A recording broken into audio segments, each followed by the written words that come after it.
저는 식품표시광고정책과에서 식품 등의 표시 기준을 담당하고 있습니다. 솔직히 말씀드리면 거기서 영양 표시는 약간 제외입니다.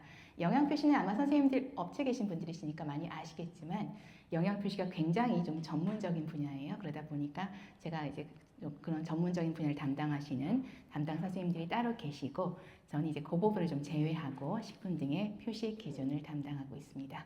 식품 등의 표시 기준은 이제 선생님들이 이미 아시는 것처럼 저희가 이제 저희 부서가 식품표시광고정책과가 식품 등의 표시 광고에 관한 법률, 일명 식품표시광고법을 소관을 하고 있고요. 거기에 따른 식약처 고시입니다. 여러분들이 이제 식품 등의 표시 기준을 펼쳐보시면 첫 번째는 당연히 총칙이 나올 거고요. 두 번째 가면 공통 표시 기준이 나옵니다. 그리고 세 번째 가면 개별 표시 기준이 나오죠. 아마 업체 선생님들이 가장 자주 보는 것들이 아마 세 번째 개별 표시 기준이실 것 같아요. 왜냐하면 내 제품의 식품 유형이 뭐냐에 따라서 그 식품 유형에 따라서 어떤 걸 표시해야 됩니다 라고 적어놓고 있거든요. 그 다음 이제 별지 1에 가시면 여러분들이 하고 있는 그 표시 항목, 표시 방법에 따라서 표시 항목이 정해지잖아요. 뭐 제품명, 원재료명. 거기에 대해서 구체적인 표시 방법들을 정하고 있습니다. 이게 식품 등의 표시 기준이고요. 선생님들이 보시다 보면 이제 식품 등의 표시는 당연히 식약처가 주무부처입니다. 주무부처인데 근데 세상에 보다 보면 식품에 표시할 게 식약처 것만이냐? 그건 아니에요, 여러분들. 보시는 것처럼 보다 보면 그런 것도 있죠. 원산지.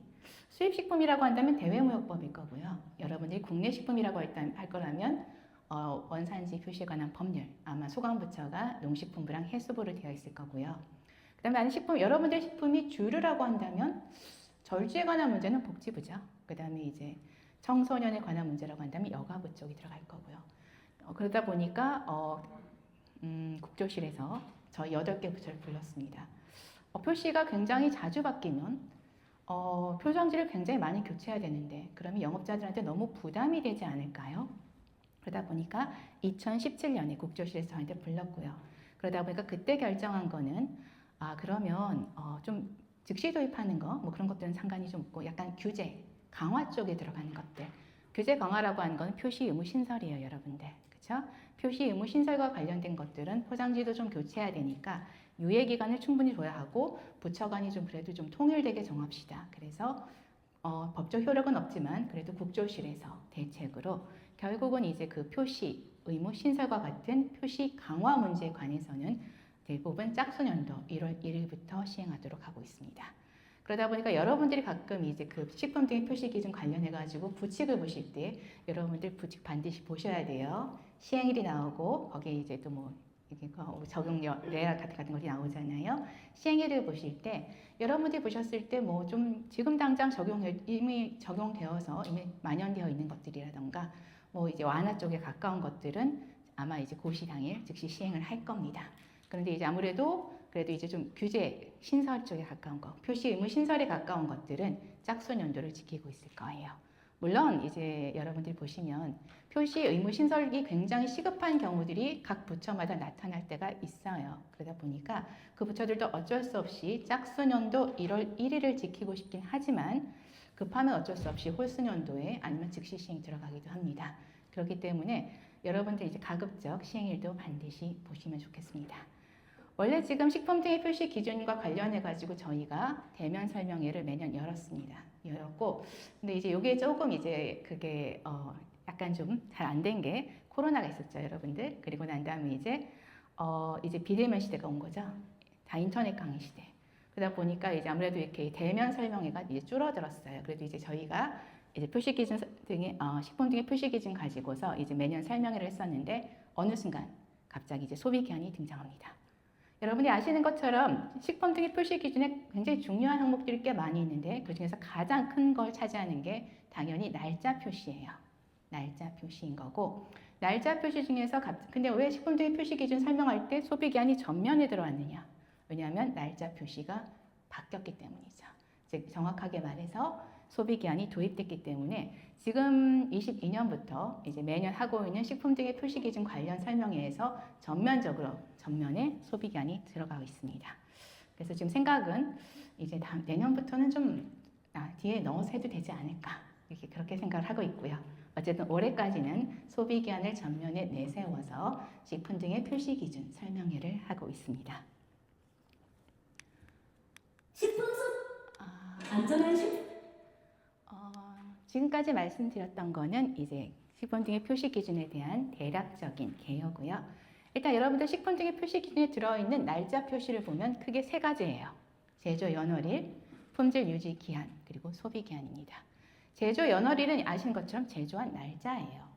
제조 연월일 표시 대상들은 가장 냉동, 18도씨 이하만 잘 지키면 딱히 그렇게까지. 그 다음에 이제 알코올 함량이 굉장히 높은 증류주들, 알코올 함량이 그렇게 높으면 미생물들이 살기가 힘들겠죠. 그 다음에 이제 소금 같은 아이들, 소금 같은 식품들은 NaCl이 1000일년만 하더라도 70% 이상일 거예요. 아마 정제 소금까지 가면 95% 이상. 사람에 따라서는 광물 아니냐라고 하는 분들도 있으시잖아요. 그런 것들이 제조 연월일 표시 대상이고요. 품질 유지 기한은 김치를 보시면 되죠. 겉절이, 김치, 묵은지. 그러다 보니까 품질 유지 기한은 우리나라 김치라던가 장류 같은 데 적용을 합니다. 그리고 이제 소비 기한이 나오죠. 원래 저희들은 그때 유통 기한이라는 표현을 썼어요. 유통은 sell by date. 그때까지 판매할 수 있다. 그러니까 영업자들이 그때까지 매대에 놔둬요. 그리고 이제 그 기간이 경과되면 매대에서 즉시 뺍니다. 그리고 이제 문제는 이제 영업자들한테는 영업자 준수사항이 있잖아요. 그러다 보면 유통기한이 경과한 식품의 제조 가공에 사용하지 말라고 아예 붙어 있었어요. 그리고 이제 문제는 저희가 소비자들한테 얘기할 때도 유통기한이 경과된 제품은 이제 사지 마세요. 그 뜻이 뭘로 받아들여지냐면 유통기한이 경과된 제품은 먹지 마세요. 아마 그렇게 받아들여졌을 거예요. 어쨌든 유통기한이 굉장히 이제 좀 써오다가 근데 문제는 이제 소비기한 개념이 대두가 된 거죠. 소비기한, 사람이 먹는 기한, 섭취하여도 안전에 이상이 없는 기한. 이론적으로 보신다면 유통기한보다 소비기한이 뒤에 있어야 돼요. 식품의 사이클로 볼 때. 그러다 보면 이제 사람들이 생각을 하죠. 그러면 식품 폐기, 이게 영업자 중심의 표시가 아니라 소비자 중심의 진정한 표시가 아닌가. 선생님들 표시의 기본은 소비자가 보는 거예요. 물론 영업자분들이 표시를 하시지만 영업자들이 표시를 하는 이유는 소비자들이 그걸 보고 필요한 정보를 얻게 하기 위함이에요. 그래서 규제의 의무는 영업자분들이 지닌 거지만 그 표시를 소비하는 건 국민이고요. 소비자고요. 결국 소비자들한테 필요한 정보를 표시하게 되는 거잖아요. 그러다 보니까 그럼 유통기한은 영업자 중심의 표시가 아닐까? 그러면 이제 소비자 중심의 표시로 바뀌어야 된다. 그러면 소비기한이 더 적합한 거 아닐까? 그런 생각들이 있었고요. 그 다음에 이제 이론적으로 아까 말씀드린 것처럼 유통기한보다 소비기한이 길어요. 그럼 무슨 생각을 하게 되냐면 음식물 폐기물이 줄겠구나. 음식물 폐기물이 준다면 환경에도 도움이 되겠구나. 이런 생각을 우리나라만 한 게 아니라 당연히 국제적으로 하고요. 결국은 코덱스에서 2018년에 유통기한을 삭제합니다. 그래서 코덱스 규정을 보시면 식품의 표시는 품질 유지기한 또는 소비기한으로 되어 있어요. 그리고 EU가 그걸 그대로 가지고 있습니다. 규정상 대부분 품질 유지기한 쓰시는 것 같긴 한데 품질 유지기한 또는 소비기한 그렇게 가지고 가고 있어요. 그러다 보니까 우리나라도 그러면 표시에 대해서 다시 한번 날짜 표시에 대해서 유통기한을 다시 한번 생각해 봐야겠다.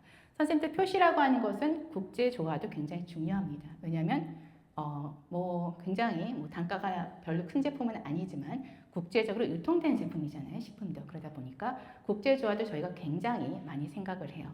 그러다 보니까 저희가 결국은 21년 8월에 가서 자 이제 유통기한을 없애고 소비기한으로 갑니다. 라고 한 거예요. 법이 21년 8월에 공포되면서 시행을 23년 1월 1일에 시행을 했습니다.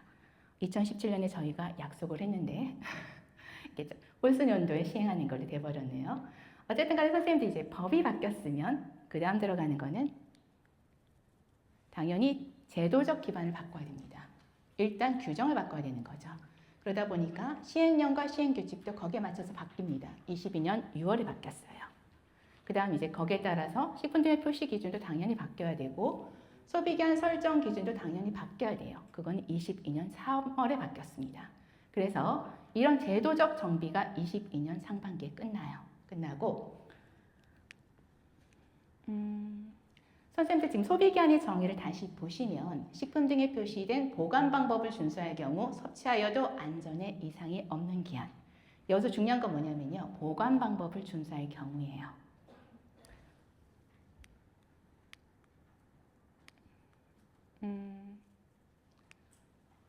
보관 방법을 준수한다는 거는 실온이라고 한다면 그냥 이제 여러분들이 지금 현재 실온, 냉동이라고 한다면 마이너스 18도씨 이하를 잘 지키시면 되죠. 그럼 중요한 건 아마 냉장일 거예요. 그러다 보니까 이때까지 좀 대두됐던 게 뭐냐면 유통 소비 단계별 냉장, 냉동식품 취급 가이드 마련해서 배포를 했고요. 여러분, 그러니까 영업자분들 온도 관리 잘 하세요. 그런 게 들어갔고요. 그 다음에 이제 지자체와 지방청도 이제 온도 관리 집중 지도 점검이 들어갑니다. 왜? 여기서 굉장히 냉장, 콜드 체인에 대해서 굉장히 관리를 열심히 해야겠다라는 필요성이 대두가 됐거든요. 그 다음에 들어간 것들은 이제 영업자분들한테 말씀을 드려야 되잖아요. 그러다 보니까 영업자분들한테 굉장히 많은 질의응답집을 배포를 해요. 매년 배포를 했습니다. 여러분들 소비기한이 이런 거고요. 이렇게 바뀌셔야 합니다. 이미 법적, 제도적 정비가 끝났어요. 그러면서 굉장히 저희가 질의응답집을 많이 배포했을 거예요. 거의 매년 배포를 했고요.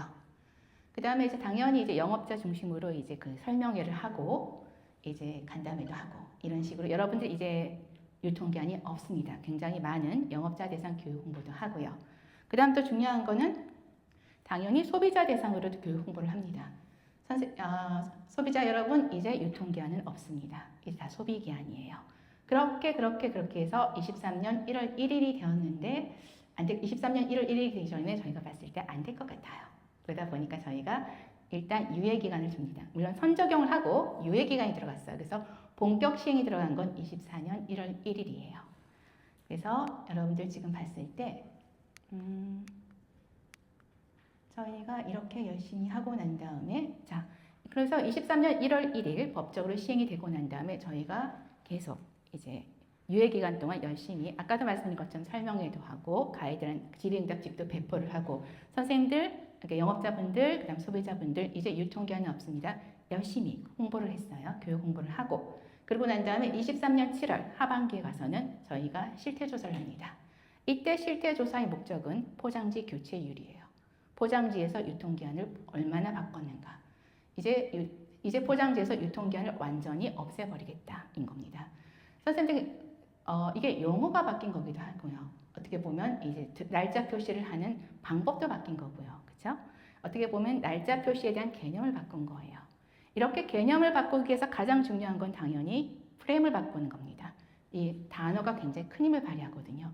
그러다 보니까 여기 저희가 23년 동안 열심히 프레임을 바꾸는 작업을 했어요. 여러분들 이제 유통기한은 없어요. 포장지에서 완전히 없애세요. 그래서 이때까지는 이제 거의 포장지에서 완전히 없애는 작업을 한 거고요. 그 다음에 24년 1월 1일 드디어 완벽하게 본격 시행을 합니다. 자, 이제 24년이 됐습니다. 그래서 24년이 됐을 때 저희가 이제 여러분들 이제 소비기한, 이제 유통기한은 없어요. 다 소비기한이에요. 이제 소비기한밖에 없습니다. 소비기한이 본격 시행됐어요. 그러다 보니까 어떤 분들이 이제 저희한테 물어봐서 보는 거죠. 그래, 포장지에서 소비기한, 이제 유통기한은 없네? 근데 소비기한 당신들이 말을 했잖아. 유통기한보다 기한이 덜 길다고. 그러면 이제 정말 기한이 늘어나냐? 라고 물어보신 거예요. 그러다 보니까 저희가 일단 그 매출 상위 100대 기업을 불러 모았어요. 그리고 이제 그분들과 함께 이제 6개 분과 그러니까 협의체를 한 거죠. 협의체를 하면서 이분들한테 요청을 했어요. 자, 기한을 연장하셨는지 아니면 언제 연장하실 건지 그 다음에 이런 것들에 대해 가지고 그러니까 소비기한을 좀 정말 그 개념에 그러니까 정의에 맞게 설정하셨는지 저희한테 알려주세요. 라고 말씀을 드렸고 저희가 실태조사를 했습니다. 실태조사를 했는데 24년 8월에도 하고요. 24년 12월에도 하고 25년 8월에도 해봤어요. 그랬더니 일단 이 매출 상위 100대 기업의 경우 이분들이 소비기한으로 적용하고 있다고 말하는 비율이 80%를 넘어가요. 물론 그 중에서 다 보면 기존 제품의 기한을 늘 연장한 제품도 분명히 있고요. 근데 그 제품보다는 어떻게 보면 식품이 사이클이 있잖아요. 리뉴얼이 되거나 신규 제품이 있거나 그러다 보니까 23년 이후로 신규 품목 제조 보고된 제품들도 꽤 많으시더라고요. 어쨌든 그분들 가지고서 이제 조사를 해보니 여러분 매출 50% 이상을 차지하는 상위 100대 기업에서 소비기한 적용을 했는지 물어봤더니 80%를 넘고 있습니다. 이 정도면 좀 성공적으로 안정된 게 아닐까요? 라고 이제 제가 말씀을 드렸어요. 그랬더니 이제 문제는 그거죠. 아, 그래? 좀 알겠어. 그러면 중소업체들도 그만큼 하고 있어? 일단 그래서 이제 저희가 중소업 보시면 매출 50% 이상을 차지하고 있는 상위 100대 기업들한테 조사를 해보면 그분들은 자체 실험을 하신 경우가 되게 많아요. 그래서 이제 저희가 중소업체분들은 자체 실험실을 갖고 있는 건 아니니까 그분들에게 소비 기한을 설정하기 쉽게 저희가 참고가 설정 사업도 했었고, 그다음 지금 보시면 아시겠지만 지금 이제 대기업 일단 이제 상위 100대 기업이 소비 기한 전환을 완료한 품목들의 설정 정보를 저희가 공개를 하고 있습니다.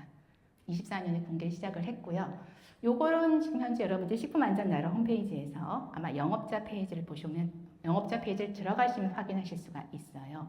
물론 간혹 가다가 좀 접근성을 쉽게 하기 위해서 그걸 이제 온 국민들이 보는 소비자 페이지로 좀 옮겨주면 안 되겠느냐라고 요청하시는 분들이 있긴 있는데, 현재 요거는 어떻게 보면 영업 정보라서 일단 또 우리가 어떻게 보면 그 업체 입장에서 다른 업체에게 도움을 주기 위한 정보이기 때문에 요건 좀 번거롭더라도 선생님들이 식품안전나라의 영업자 페이지에서 확인하셔야 될 것 같아요. 일단 저희가 중소업체들을 위해서 참고가 설정 사업도 해서 이제 제공을 하고 있고 이런 설정 정보도 제공하고 있습니다 라고 말씀을 드렸고, 일단 26년 내년에 가면 일단 좀 중소업체들을 대상으로 소비기한 적용 현황 실태 조사를 좀 해볼 계획을 갖고 있습니다. 선생님들 혹시 전화를 받으시거나 요청을 받으시면 좀 많은 이제 답변을 부탁을 드리고요. 아마 지금도 아마 선생님들한테 이제 설문지를 드렸을 거예요. 그러다 보니까 조금 번거로우시더라도 아까 말씀드린 것처럼 이 제도가 잘 운영되고 있는지 보기 위한 거니까 나가실 때 잘 작성하셔서 저희한테 제출해 주시면 많은 도움이 될 것 같습니다. 자, 현재까지 말씀드린 거는 소비기한의 어떻게 보면 연역이에요.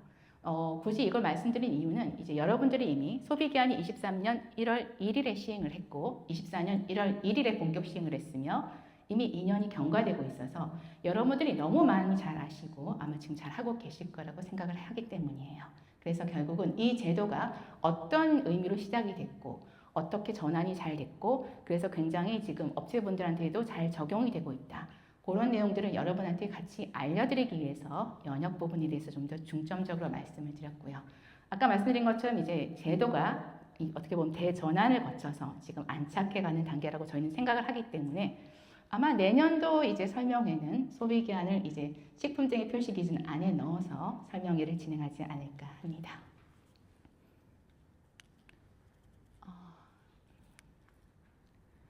여기까지 아까까지는 이제 소비기한에 관한 얘기고요. 지금부터는 이제 살짝 식품쟁이 표시 기준에 대해서 말씀드리려고 합니다. 그 중에서 이제 그 전에 말씀드리기 전에 이제 소비기한과 관련해 가지고 살짝 연역 말고 여러분한테 드리고 싶은 말씀은 일단 소비기한 표시 방법은 다 아실 거예요. 기존의 유통기한 표시 방법과 똑같죠. 몇 년, 몇 월, 며칠까지 이렇게 표시를 하게 되어 있고요. 그 다음에 제조일을 사용하여 표시하는 경우라고 한다면 제조일로부터 몇 월, 몇 월, 며칠까지 이렇게 표시하도록 되어 있습니다. 주표시면 또는 정보표시면의 표시가 곤란한 경우라고 한다면 해당 위치의 소비기한의 표시 위치를 정확하게 명시하셔야 됩니다. 여러분들도 아시는 것처럼 식품쟁이 표시 기준에서 뭘 많이 보냐고 한다면 이때까지 넘버원은 당연히 기존의 유통기한이었어요. 지금도 다시 하면 소비기한이 나올지는 제가 잘 모르겠는데 왜냐하면 최근에 영양 표시 보는 분들 되게 많으시더라고요. 열량 표시. 그래서 열량 표시한테 자리를 내줬는지 모르겠지만 일단 소비자들이 볼 때 일단 날짜 표시는 많이 보는 표시예요. 그렇죠? 그리고 이제 이 소비기한 표시 방법은 기존 유통기한 표시 방법과 동일합니다. 그리고 여러분들 세트 포장 제품들이 있죠? 세트 포장 제품들은 각각 개별적인 제품들이에요. 그런데 각각 개별적인 제품들을 함께 포장해서 함께 판매하기 때문에 모든 표시사항이 바깥쪽에 있어야 돼요. 이럴 때 그럼 이제 소비기한이 각각 다른 제품들이 들어갈 수가 있다고 한다면 그 소비기한 중에 가장 짧은 소비기한을 밖에 표시하셔야 돼요. 왜냐하면 소비자들이 보는 건 밖에 있는 표시사항이니까. 그리고 이제 아까 말씀드린 것처럼 이제 계도기간이 끝났기 때문에 이제 여러분들 포장지에 유통기한이 있으시면 안 됩니다. 무조건 소비기한이에요. 이제 유통기한 있으면 행정처분 대상입니다. 그래서 이제 가끔 가다가 지금도 물어보시는 분들이 아주 간혹 있으세요. 나는 유통기한 포장지가 아직 남았는데 말씀드려요. 지자체에 가셔서 승인을 받아서 그 유통기한을 소비기한이라고 스티커 처리를 하세요. 문자만 스티커 처리를 하세요. 라고 말씀을 드려요. 여러분들 지금 숫자는 웬만하면 건드시는 거 아니에요. 이미 잘 알고 계시겠지만 여기 식품 등의 표시 기준에 따라서 날짜 표시를 적을 때 여러분들이 제조연을 쓰거나 품질 유지기한을 쓰거나 소비기한을 쓰실 거잖아요. 근데 여러분들 아시는 것처럼 이제 날짜 표시는 전혀 오인 혼동의 여지가 없어요. 아마 보실 때 그럴 거예요. 어머 기한이 지났네? 제조연월인가 보다. 어머 기한이 남았네? 소비기한인가 보다. 아마 거의 감각적으로 그렇게 생각을 하실 거예요. 그러다 보니까 무슨 일이 벌어지냐면 여러분들 요즘은 정말 좋은 시대잖아요. 그러다 보니까 러시아어가 적혀 있더라도 여러분들이 핸드폰만 갖다 대면 번역이 될 거예요. 그것도 귀찮으시잖아요. 근데 이 아라비아 숫자는 갖다 댈 필요가 없어요. 누구나 알고 있는 거예요. 제가 이 말씀을 드리는 뭐냐면 웬만하면 날짜 표시에 숫자는 건들지 마세요. 간혹 가다가 이제 물어보세요. 좀 흐릿해가지고 소비자들이 좀 오해할 것 같아요. 근데 지금 소비자들한테 도움이 안 될 것 같아요. 뭐 새로 찍거나 뭐 이렇게 하면 안 될까요? 여러분들 좀 흐릿하시더라도 소비자가 보는데 지장이 없다고 한다면 웬만하면 날짜 표시를 건들지 마세요. 여러분들의 의도와 상관이 없이 여러분들 이제 날짜 표시에 뭔가 흠집이 나는 순간 위조나 변조의 의혹을 받으시잖아요. 설명하기 너무 힘드세요. 네. 그래서 웬만하면 저희는 날짜 표시는 절대 건들지 말라고 말씀을 드리고 있습니다.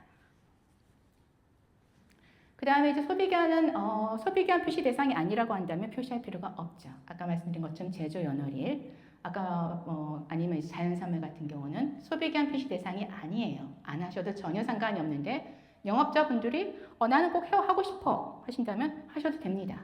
근데 문제는 하고 난다면 이제 구속력을 가져요. 여러분들이 소비기한 표시 대상이 아닌 식품에 소비기한을 표시하셨다고 한다면 지키셔야 돼요.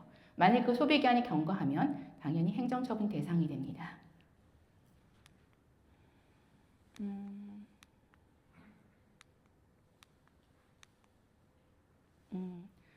이제 다시 아까 말씀드렸던 것처럼 소비기한에 대한 이야기를 끝내고 식품 등의 표시 기준이라든가 식품 등 표시 광고법에 약간의 좀 변혁이 있었던 좀 새로 올해 시행되었거나 내년에 시행 예정인 제도에 대해서 간단하게 설명을 드리겠습니다.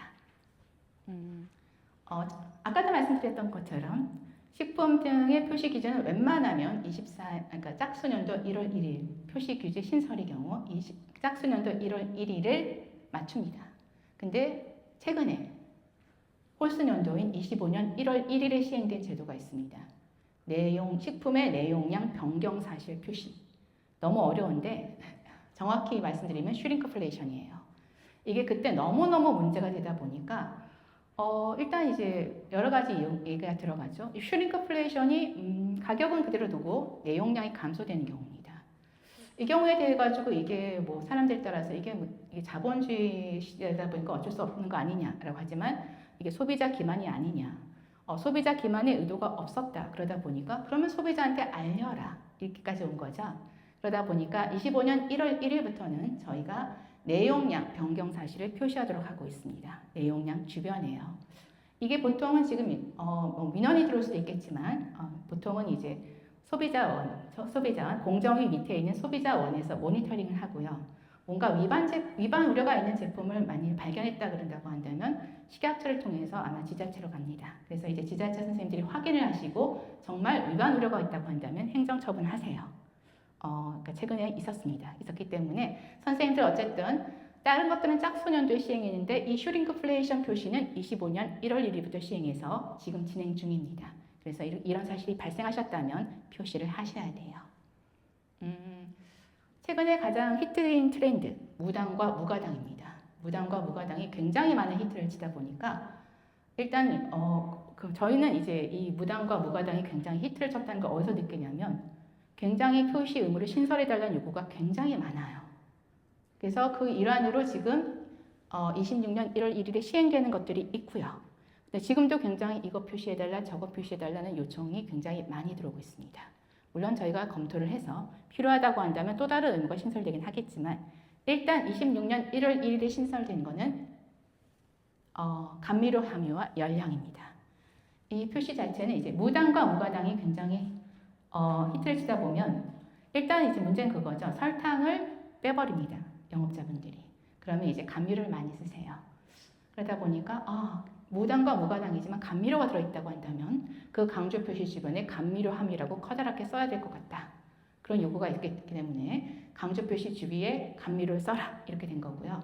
그 다음 그거죠. 무당과 무가당을 드시면서 감미료까지 들어있으면 사람들이 착각하는 이유 중에 하나가 열량도 낮은가 보다. 실제로 이제 열량이 낮은 제품들도 있는데 그렇지 않은 제품들도 있잖아요.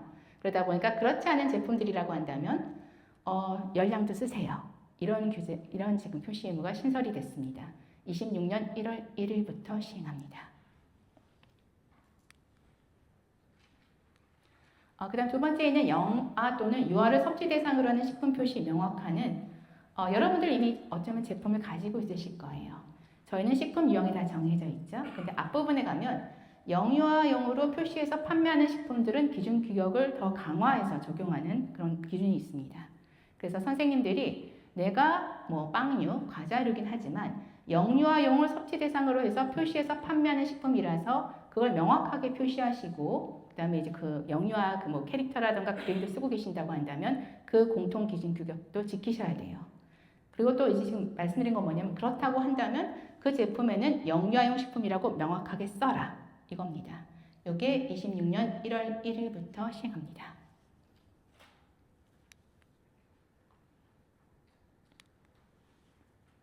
다음은 식품 등의 표시 광고에 관한 법률 시행 규칙인데요. 이게 24년 12월 30일에 개정됐습니다. 그 중에 이제 물론 이제 첫 번째가 모든 식품 대상으로 영양 표시 확대예요. 그리고 관련해 가지고 식품 등의 표시 기준의 영양 파트 부분도 바뀌었는데 어쨌든 이제 요거는 시행 규칙부터 바뀌었습니다. 별표 4에 있죠. 요걸 설명드릴 때 어떤 분이 그러셨어요. 모든 식품에 굉장히 놀라셨어요. 정말 모든 식품에. 예, 저기 오운동의 여지가 있을 것 같아서 말씀드리지만 대부분은 식품이라고 이해하시면 될 것 같아요. 여러분 별표 4를 보면 처음에 가면 이제 영양 표시 대상 식품들이 정해져 있습니다. 지속적으로 확대가 되어 왔고요. 2에 가면 영양 표시 대상 제외 대상들이 영양 표시를 안 해도 되는 대상들이 정해져 있어요. 보시면 뭐 얼음류, 뭐 소금, 뭐 이런 것들, 그 다음 동시에 이제 자연산물들, 너무 이제 편차가 너무 크니까 자연산물들, 그 다음에 설사 가공식품이라도 절대로 최종 소비자한테 가지 않는 게 확실한 제품들, 그런 제품들은 영양 표시 안 하셔도 돼요. 그게 2에 정해져 있고요. 문제는 1에 영양 표시 대상 식품들이 정해져 있었습니다. 그리고 거기에 들어가는 식품 유형들이 지속적으로 확대가 되어 왔고요. 그러다 보니까 과거에는 182개 식품 유형이었다면 이제 26년 1월 1일부터는 이제 259개 품목으로 식품 유형으로 거의 대부분의 식품 유형으로 확대됩니다. 그래서 여러분들 매출액 잘 확인하시고 26년 1월 1일 또는 28년 1월 1일에 과연 시행에 의무적으로 표시해야 되는 제품이 없는지 다시 한번 확인하셔야 될 것 같습니다. 그 다음에 또 시행규칙에 있는 건데요. 고카페인 표시 대상이 확대됐습니다. 저희가 고카페인 표시 대상 식품이 원래 갖고 있었어요. 1ml당 0.15mg 이상의 카페인을 함유한 액체 식품.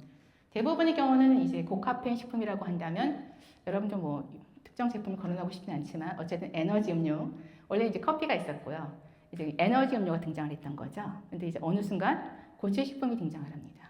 고체 식품이 등장을 하고 그 고체 식품을 열심히 들여다보니까 과란화를 원료로 하고 있네요. 그러다 보니까 이제 고카페인 표시 대상으로서 카페인 함량 정보랑 주의사항을 표시해야 되는 품목이 과거에는 1g당 0.15mg 이상의 카페인을 과거에는 1ml당 액체 식품이니까 0.15mg 이상의 카페인을 함유한 액체 식품이었다면 거기 플러스 1g당 0.15mg 이상의 카페인을 함유하고 과란화를 원재료로 한 고체 식품까지 이제 고카페인 표시 대상이 되었습니다. 이것도 26년 1월 1일 시행합니다.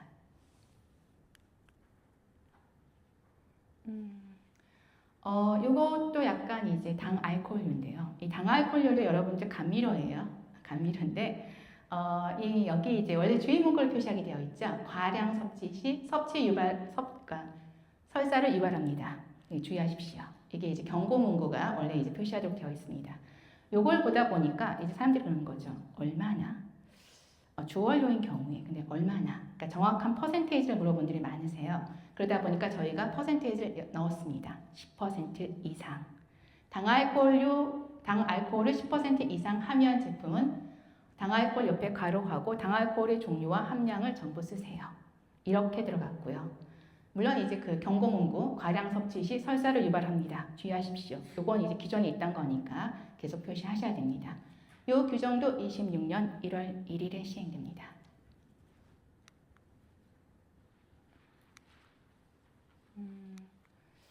아마 이 정도까지 말씀드리면 올해 시행되거나 내년에 시행되는 주요 제도에 대해서 충분히 설명을 드린 것 같고요. 요거는 이제 여러분들한테 이제 어떻게, 그러니까 여러분들 저희 정말 저희한테 일일이 물어보기 힘드시니까 물론 여러분들이 보실 때 식품표시광고법이랑 식품 등의 표시 기준을 열심히 보셔야 되겠지만 말씀드린 것처럼 이제 저희 식품안전나라라는 홈페이지를 운영하고 있습니다.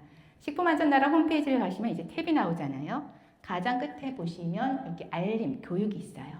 거기서 교육 홍보 자료실에 가시면 교육 자료에 저희가 사례로 알아보는 쉽고 빠른 식품 표시 기준이 올라가 있습니다. 20강.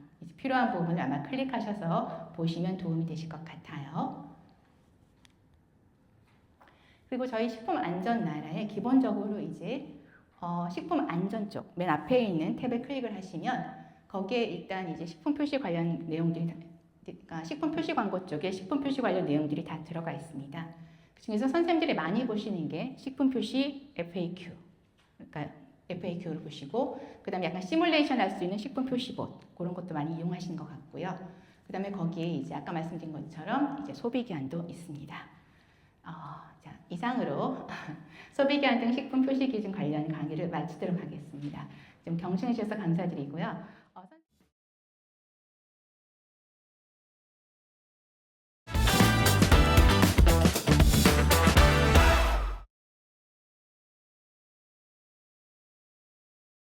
그 소비기한 표시 제도는 24년 1월 1일에 전면 도입되었습니다. 이렇게 새로운 제도가 도입되었을 때 그 업계에서 가장 중요한 것은 관련 규정을 정확하게 이해하고 적용하는 것입니다. 따라서 이번 강의에서는 그럼 소비기한을 어떻게 설정해야 하는지 그리고 어떤 법에 근거하여 이것을 하도록 하고 이제 규정 중심으로 안내해 드리도록 하겠습니다. 그 규정을 이제 올바르게 이해하는 게 이제 실무의 출발점이고 오류를 줄이는 최고의 방법이기 때문에 이제 법을 정확하게 숙지하시는 것이 가장 중요할 것 같습니다. 그래서 이번 시간이 여러분들에게 좀 도움이 됐으면 하는 바람 속에서 강의를 시작하도록 하겠습니다. 소비기한의 정의나 소비기한 표시 제도가 도입되게 된 제도의 취지에 대해서는 앞선 강의에서 충분히 설명을 드렸기 때문에 이 부분은 지나가도록 하겠습니다. 그럼 소비기한을 설정을 해서 관할 관청에 어떤 것을 보고하도록 하고 있는 게 있느냐 이것을 보면 식품을 제조하는 제조 가공업체에서는 가장 기본적으로 접하는 것이 식품위생법입니다. 그 식품위생법 제45조에서는 품목 제조의 보고를 하도록 하고 있습니다. 이게 어떤 얘기냐면 제조업체에서 제품을 시작하시기 전이나 제품 생산 시작 후에 7일 이내에는 관할 시공부 그 등록 관청에 내가 어떤 제품을 제조할 것인지에 대한 보고를 하셔야 합니다. 이때 품목 제조 보고를 할 때 함께 제출하여야 하는 서류 중 하나가 소비기한의 설정 사유서입니다. 그래서 또한 이렇게 품목 제조 보고를 한 이후에 제품을 생산하는 과정에서 그 제품명이나 원재료명 또는 성분명 및 배합 비율을 바꾸셔야 하는 경우도 있고 또한 소비기한을 당초에 설정했던 것보다 연장하고 싶으신 경우도 있으실 것입니다. 이렇게 소비기한을 연장하려고 하는 경우에도 식품위생법 시행규칙 제46조에 근거해서 변경 보고를 하셔야 합니다. 임의로 연장하실 수가 없습니다.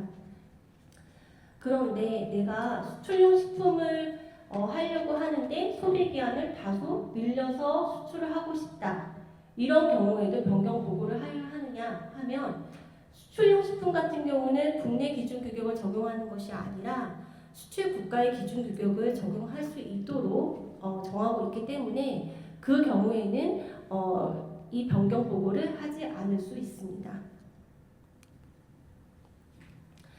앞서서 말씀드린 거는 이제 국내 제조에 해당하는 것이고, 그럼 수입식품은 어떻게 하느냐? 수입식품은 수입식품법이 별도로 있습니다. 수입식품법 시행규칙 제27조에 근거하여 수입신고를 하려는 자는 수입식품의 도착 예정일 5일 전부터 미리 신고를 할 수 있고요. 이때에는 소비기한 설정 사유서 또는 소비기한 연장 사유서 이거를 제출할 수 있다라고 되어 있는데, 정확하게 설명드리면 수입식품 모두에 해당하는 것은 아니고 주문자 상표 부착 수입식품만 해당합니다.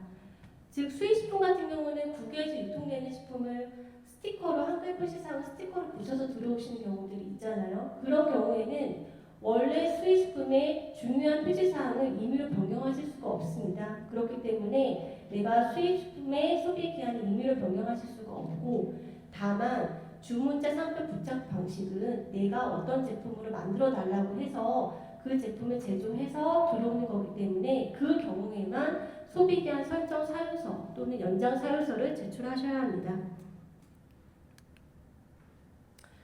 그 앞서 가장 기본이 되는 소비기한을 설정을 해서 관할 관청에 보고하거나 신고를 하셔야 하는 것은 방금 말씀드린 두 법, 식품위생법, 그 수입식품법, 여기엔 담겨져 있지 않지만 혹시 축산물 가공업을 하시는 분들은 축산물위생관리법 시행규칙 제37조도 위생법하고 똑같이 품목 제조 보고를 하도록 하고 있기 때문에 이 세 개의 법을 근거하셔서 보시면 되고, 그러면 법의 하위에 있는 고시로는 어떤 것들을 봐야 하는지 그 부분을 말씀드리도록 하겠습니다.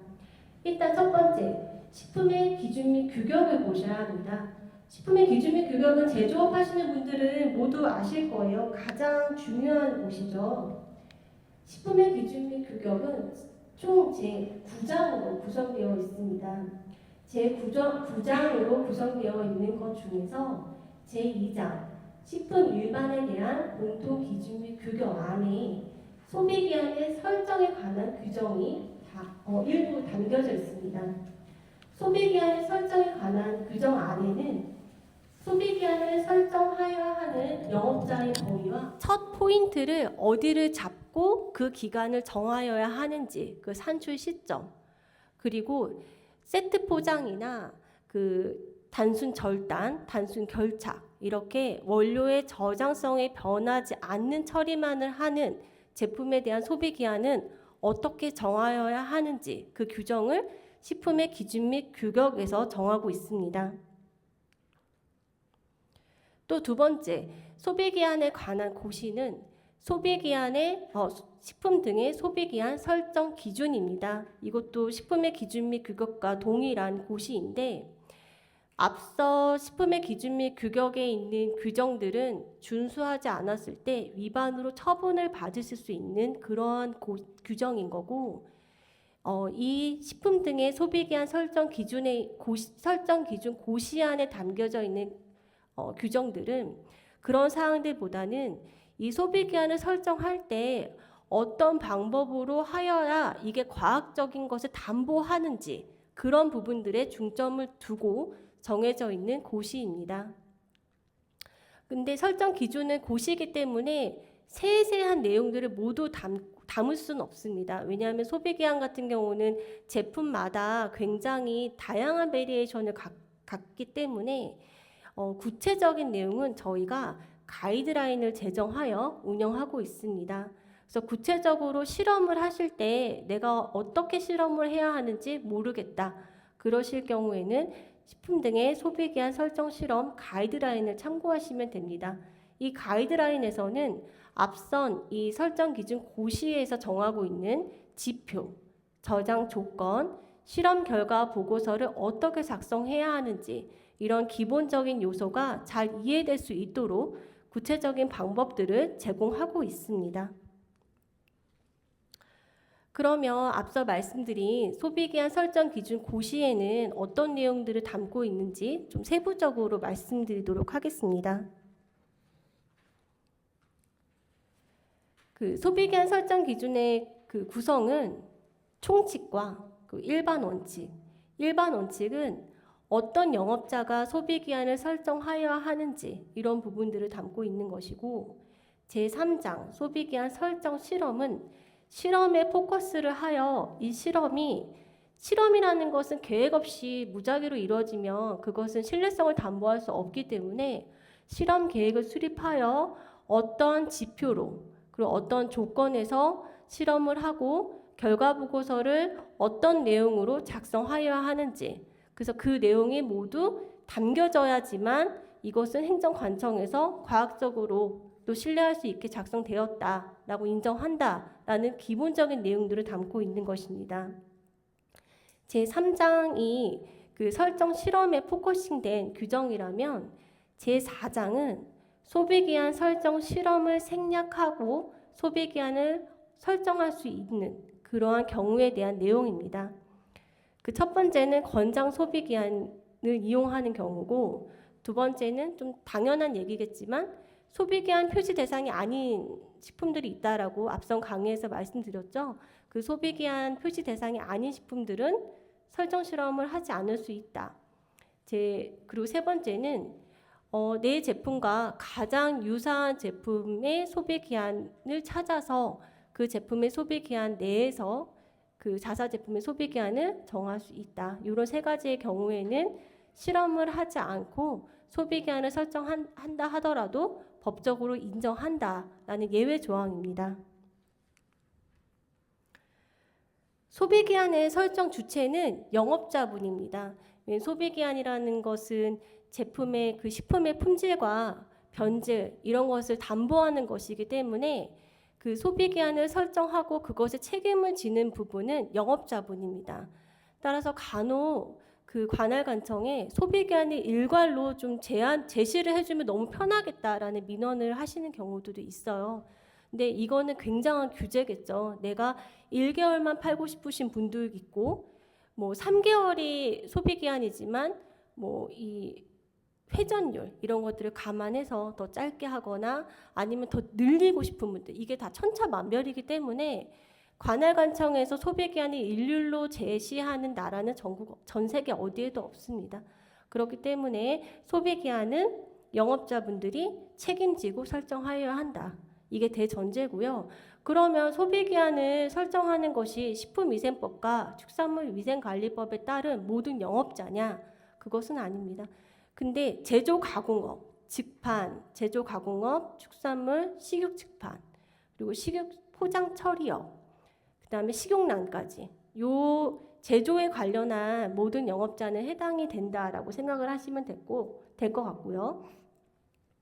수입업자의 경우에는 아까 말씀드렸듯이 원칙은 수입식품의 중요 표시사항을 변경하지 않는다인데, 그 중에서도 수입업자임에도 소비기한을 설정해서 들여오실 수 있는 경우가 있습니다. 그 경우는 두 가지인데, 수입 냉장식품 중 보존 유통 온도가 국내와 상이한 경우, 또는 제조자가 정한 소비기한 내에서 별도로 소비기한을 설정하는 경우. 그러니까 우리나라 같은 경우는 냉장의 온도 범위를 0에서 10도로 정하고 있습니다. 근데 다른 나라 같은 경우는 0에서 5도로 정하고 있는 나라들도 있고요. 이 온도 범위는 다 달라요. 그러다 보니 0에서 5도로 정해져 있고 소비기한이 1개월이다라고 해서 들여올려다 보니 우리나라는 10도씨에서 유통되는 시스템이 많은데 이게 10도씨에서 유통되도록 하고 싶은 거죠. 왜냐하면 보존 및 유통 온도를 초과했을 때도 위반이 되니, 그랬을 경우에는 국내 유통 온도 0에서 10도씨에 맞춰서 소비기한 설정에 대한 근거를 가져오면 소비기한을 변경할 수 있도록 그렇게 허용하는 부분입니다. 현재는 냉장만 허용하고 있습니다. 냉동은 우리나라는 영하 18도죠. 냉동의 온도 범위가 달라서 하는 경우는 현재 규정상으로는 안 됩니다. 냉장 온도의 범위가 상이한 경우에 한해서 지금 허용되고 있는 규정입니다. 그럼 제품의 소비기한은 어떻게 정하느냐? 앞서 말씀드렸듯이 제품의 포장 재질이나 보존 조건, 방법, 어떤 원료를 배합했느냐, 내가 기름이 많은 산패될 수 있는 성분을 많이 썼느냐, 수분이 많은 원료를 썼느냐, 이런 것들이 또 영향을 주겠죠. 그래서 원료 배합 비율 등 제품의 특성과 냉장 또는 냉동 보존 등 기타 이제 유통 실정을 고려해서 영업자가 정하여야 한다. 그러면 설정 실험이 원칙입니다. 실험이 제일 과학적이겠죠. 실험이 원칙입니다. 다만 업체가 이 실험을 할 때 이거 다 돈이죠. 다 돈인데 1부터 10까지 제품 만들 때 다 실험하세요 라고 하면 업체에는 굉장한 부담이 될 수밖에 없습니다. 그렇기 때문에 실험이 원칙이지만 유사 제품을 비교하시거나 다음 강의에서 설명을 해주실 텐데 소비기한 센터에서 소비기한 창고값을 저희가 22년부터 25년까지 지금 실험을 통해서 설정을 하고 공개를 하고 있습니다. 이런 소비기한 창고값을 활용하시는 경우, 이런 경우에는 실험 없이 소비기한을 설정하실 수 있습니다. 앞서 소비기한 산출에 대해서 말씀을 드렸어요. 이 부분은 상당히 민원으로 많이 넣어주시는 부분이에요. 소비기한 산출은 포장 완료 시점을 첫 포인트로 합니다. 다만 포장 후에 제조 공정을 거치는 제품들이 있어요. 뭐 살균을 포장된 이후에 멸균을 하신다던가 뭐 이런 추가적인 공정을 하시는 경우들이 있는데 그때는 포장 후 제조 공정을 거치는 제품은 최종 공정 종료 시점을 첫 포인트로 합니다. 캡슐 제품은 충전과 성형 완료 시점으로 하고 달걀은 산란 일자를 소비기한 산출 시점으로 합니다. 해동하여 출고하는 냉동 제품은 해동 시점을 소비기한 산출 시점으로 한다. 이 부분은 여기에는 담겨져 있지 않지만 그 식품의 기준 및 규격에 냉동 제품을 해동해서 할 수 있는 그 예외적인 조항이 있습니다. 그때는 해동했을 때 소비기한을 표시하는 경우에만 허용하도록 하고 있기 때문에 해동하여 출고하는 냉동 제품의 소비기한은 해동 시점을 소비기한 산출 시점으로 한다. 근데 이 해동 시점을 물어보시는 경우들이 많아요. 해동 시점은 다 달라요. 제품마다 얼만큼 해동됐을 때를 해동이 끝났다로 볼 건지 이거는 규정화할 수 없습니다. 이런 부분들은 다 영업자분이 책임지고 하시는 부분이에요. 내가 이때까지 해동됐을 때의 해동 시점으로 보겠다. 어쨌든 부패되거나 썩거나 상하거나 이런 제품을 유통해서 하는 경우에는 그 식품위생법에 따라 행정처분 대상입니다. 그렇기 때문에 소비기한은 그러한 제품이 유통되지 않도록 하기 위한 규정이기 때문에 보수적으로 설정하시는 것이 가장 좋습니다. 그 다음에 선물 세트와 같이 소비기한이 상이한 제품을 단순히 혼합하시는 경우들이 있어요. 또는 그냥 벌크로 되어 있는 제품을 단순히 절단하시는 경우, A 분말에 B 분말을 그냥 혼합하시는 경우들. 이렇게 원료 제품의 저장성이 변하지 않는 단순 가공 처리만을 하는 경우라고 저희가 해석을 하거든요. 이런 경우에는 그냥 소비기한이 먼저 도래하는 원료 제품의 소비기한을 최종 제품의 소비기한으로 정하셔야 합니다. 근데 지금 이 강의에 오기 전에도 제가 전화를 하나 받았던 거는 그 소스를 끓여요. 근데 소스의 소비기한은 6개월이 남았는데 내가 소스에 다른 원료들을 넣고 이거를 끓여가지고 또 다른 거에 발라서 최종 제품을 만드시겠다는 거예요. 근데 소스의 유통기한이 6개월이니까 이게 찝찝하신 거죠. 그랬을 때 이 소비기한을 꼭 6개월 이내로 해야 하느냐 이렇게 질의를 하시는데 가열하시는 거는 저장성이 변하는 공정으로 봐요. 그렇기 때문에 이런 경우는 새로운 제품을 만들었다라고 해서 그냥 최종 제품에 대한 소비기한 설정을 하시면 됩니다. 라고 말씀을 드리거든요. 그래서 이 부분이 상당히 질의가 많은 부분이어서 저장성이 변하지 않는 단순 가공 처리는 보통 저희가 절단하거나 소분하거나 단순히 그냥 진짜 서로에게 영향을 주지 않는 것들을 혼합하는 경우들, 이런 경우들에 대해서 해석을 하고 있습니다. 간략하게 소비기한을 설정하는 원리가 뭐냐?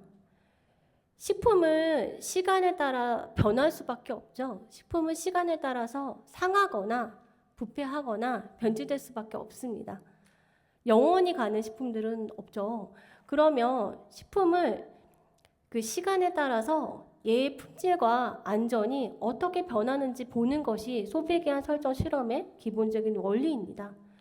그러면 시간에 따라서 품질과 안전성이 쭉 유지가 되다가 어느 포인트가 되면 결국에는 한계치에 도달해서 상하거나 이런 부패 변질이 시작이 되는데, 품질 변화가 시작되기 전까지 우리가 안전한 그 기간을 품질 안전 한계 기간이라고 두고, 근데 품질 안전 한계 기간은 실험 레벨에서 나오는 절대값입니다.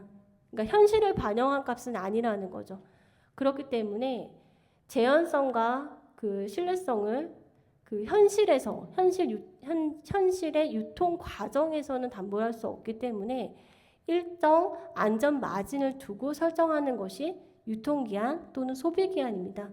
이론적으로 유통기한은 판매자가 소비자한테 판매할 수 있는 기한이고, 소비기한은 소비자가 먹을 수 있는 기한이니 어느 정도 차이가 있다. 이렇게 해서 이론적으로 요만큼의 저희가 두는데, 실질적으로 안전계수라는 것은 정해진 값이 아니기 때문에 영업자분들이 정하시는 것입니다. 내 제품을 냉장인데 이거 장보기 하고 온도 이탈됐을 때 내 제품은 변질될 수 있는 우려가 너무 많다. 그러면 옛날에 유통기한일 때도 굉장히 안전마진을 많이 뒀을 수도 있어요. 그렇기 때문에 이론적으로 유통기한과 소비기한이 이론상 이렇다는 것이지 꼭 안전계수가 소비기한은 0.8에서 0.9여야 하고 유통기한은 안전계수가 0.6에서 0.7이어야 한다. 이렇게 정해진 것은 아닙니다. 앞서 말씀드렸듯이 품질 안전 한계 기간은 식품에 표시된 보관 방법을 준수할 경우에 그 품질의 변화가 없이 그냥 안전한 기간이라고 이해하시면 될 것 같고, 그럼 안전계수는 앞서 말씀드렸듯이 실제 현장의 값은 아니다. 그렇기 때문에 실제 이제 원재료 배합비나 외부적인 장보기, 그다음에 이제 콜드체인이 완벽하지 않죠. 그런 부분들까지 감안해서 이제 일정한 안전 마진을 둬서 보정하겠다. 이 보정 계수 개념이 안전 계수입니다.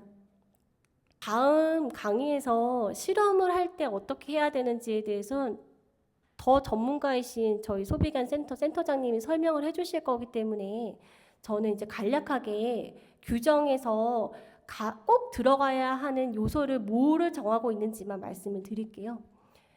이제 말씀드렸듯이 실험의 계획을 수립해야 한다. 그 실험 계획 하에서 제품 특성을 충분히 반영해서 이 소비기한을 객관적으로 나타낼 수 있는 그런 방법으로 실험을 계획하여야 한다. 이 실험 계획에는 이화학적, 미생물학적, 관능적 지표를 구분해서 변질을 나타낼 수 있는 요소를 실험적 지표로 꼭 정하여야 한다. 그리고 어떤 실험 저장 조건에서 실험을 진행할 것인지 이 부분이 고려되어야 한다라고 하는데, 앞서 말씀드렸듯이 그 우리나라의 기준 규격에서는 보존 유통의 온도 범위를 이렇게 4가지로 정하고 있습니다. 실온 제품은 1에서 35도, 상온은 15에서 25도, 냉장은 0에서 10도, 냉동은 영하 18도 이하입니다. 근데 상온 제품은 사실 15에서 25도를 딱 맞춰서 유통하기가 좀 어려워요. 그래서 상온 제품으로 표시된 제품들이 의외로 보존 및 유통 기준을 위반한 것인지에 대한 질의가 굉장히 많습니다. 그래서 제가 영업자라면 저는 실온으로 할 것 같아요. 이 넓은 온도 범위를 정하는 것이 온도 범위를 이탈한 걸로 좀 문제가 될 소지가 없습니다. 근데 실온 제품인데도 냉장할 수 있는지에 대한 질의도 굉장히 많습니다. 자, 온도 범위가 겹치죠. 실온 제품은 1에서 10도씨의 온도에서 저장할 수 있기 때문에 이 냉장고에 실온 제품을 이 온도 범위만 지키면은 이건 위반으로 보지 않습니다.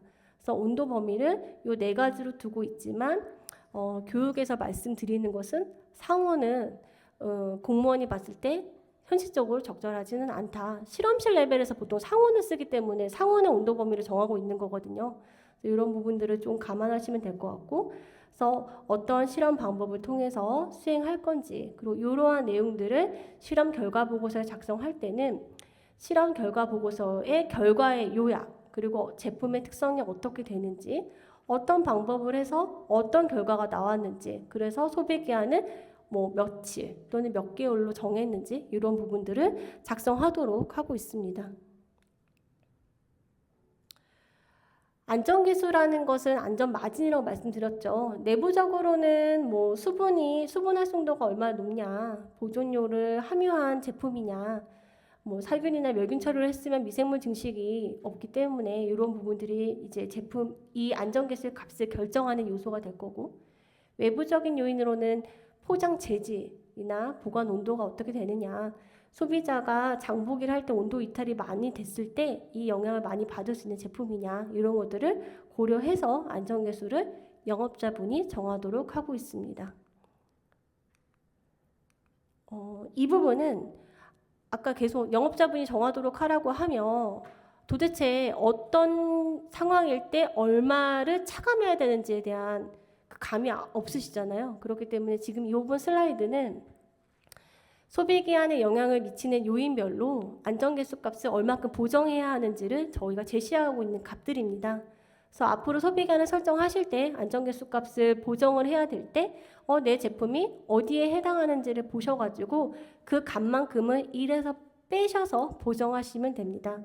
이 부분은 뒤에 강의에서 좀 더 세부적으로 해주실 거기 때문에 안전계수 값을 볼 때 어떤 부분을 참고해야 하는 슬라이드인지 그 부분만 체크를 하시면 될 것 같습니다.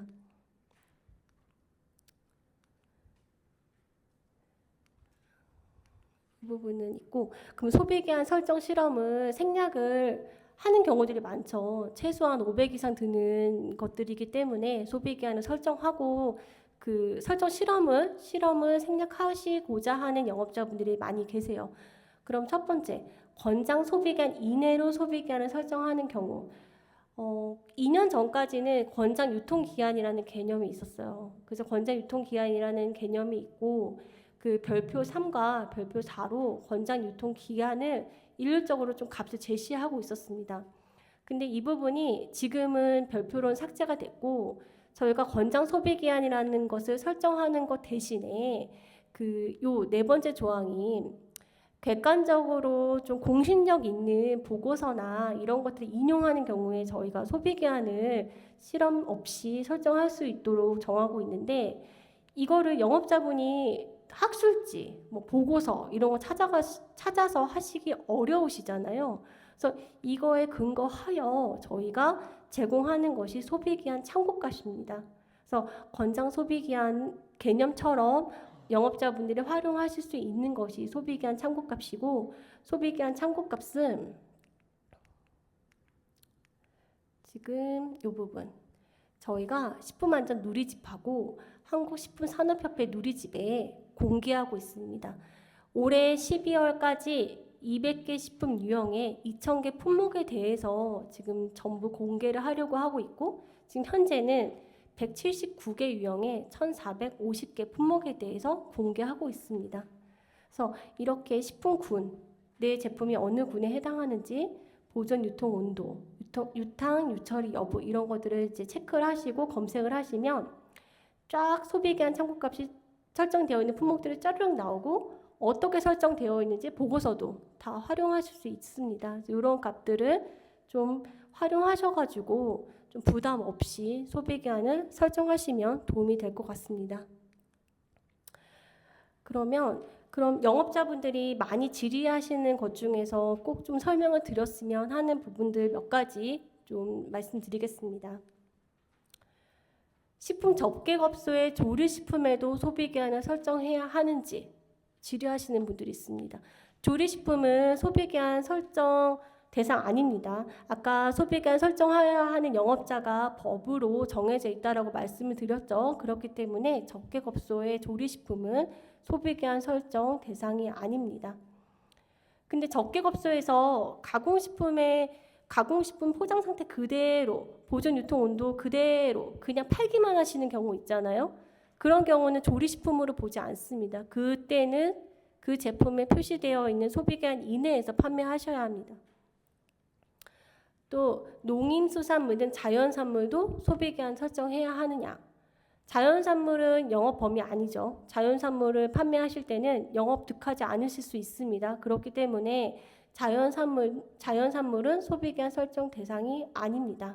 다만 자연산물의 소비기한이 표시됐다. 그런데 그것을 좀 지나서 써도 되느냐 이렇게 질의하시는 분들 계십니다. 일단 표시되면 지켜야 합니다. 소비기한 경과제품 사용으로 처분받으실 수 있기 때문에 자연산물은 소비기한 표시 대상은 아니지만 표시되어 있다면 지켜야 한다. 이렇게 이해하시면 될 것 같습니다. 소비기한 산출 시점은 설명을 드렸고요. 소비기한이 3개월 남은 원료육으로 양념육을 제조했을 때 원료육의 소비기한으로 양념육의 소비기한을 정하여야 하느냐? 그것은 아닙니다. 제가 말씀드렸죠. 저장성이 변하는 가공 처리를 한 제품은 최종 제품의 소비기한을 새롭게 설정하실 수 있습니다. 간장이나 이런 게 다 절여가지고 그렇게 만드시는 것들은 저희가 저장성이 변하는 공정으로 봅니다. 그렇기 때문에 원료육의 소비기한으로 정하여야 한다 이렇게 해석하지 않습니다. 그럼 포장육을 냉장 포장육이에요. 내가 냉장고에 넣어놨는데 이걸 숙성으로 보시는 거죠. 그러면 숙성이 끝난 시점부터 소비기한을 해도 되느냐? 냉장에서 숙성시킨 포장육은 저장성이 변하는 공정으로 보기 어렵습니다. 본래 유통 온도에서 저장한 것을 어떠한 제조 가공으로 보지는 않기 때문에 그 경우에는 원료로 사용된 포장육의 소비기한 내에서 소비기한을 설정하셔야 합니다. 유사 제품 비교를 할 때 뒤에도 설명드리겠지만 이 7가지 슬라이드에 있습니다. 7가지의 중요 요소를 비교해서 그 유사 제품의 소비기한 이내에서 설정하도록 하고 있는데 가장 많이 하시는 질의 중에 하나가 복합 재질, 이렇게 합성 수지도 동일해야 하느냐 이렇게 질의하시는 경우들이 있습니다. 저희가 이제 종이재나 합성 수지재, 유기재, 금속재로 포장 재질을 구분을 하고 있는데 복합 재질까지 동일해야 합니다. 그러니까 종이재를 쓰고 합성 수지재를 썼으면 종이재와 합성 수지재를 모두 사용한 제품하고 비교를 해야 하는데 다만 합성 수지재의 종류까지는 구분하지 않습니다. 그래서 합성 수지재로 PVC와 PA가 되어 있는 포장 재질과 PVC만 된 이 재질의 제품은 비교가 가능합니다.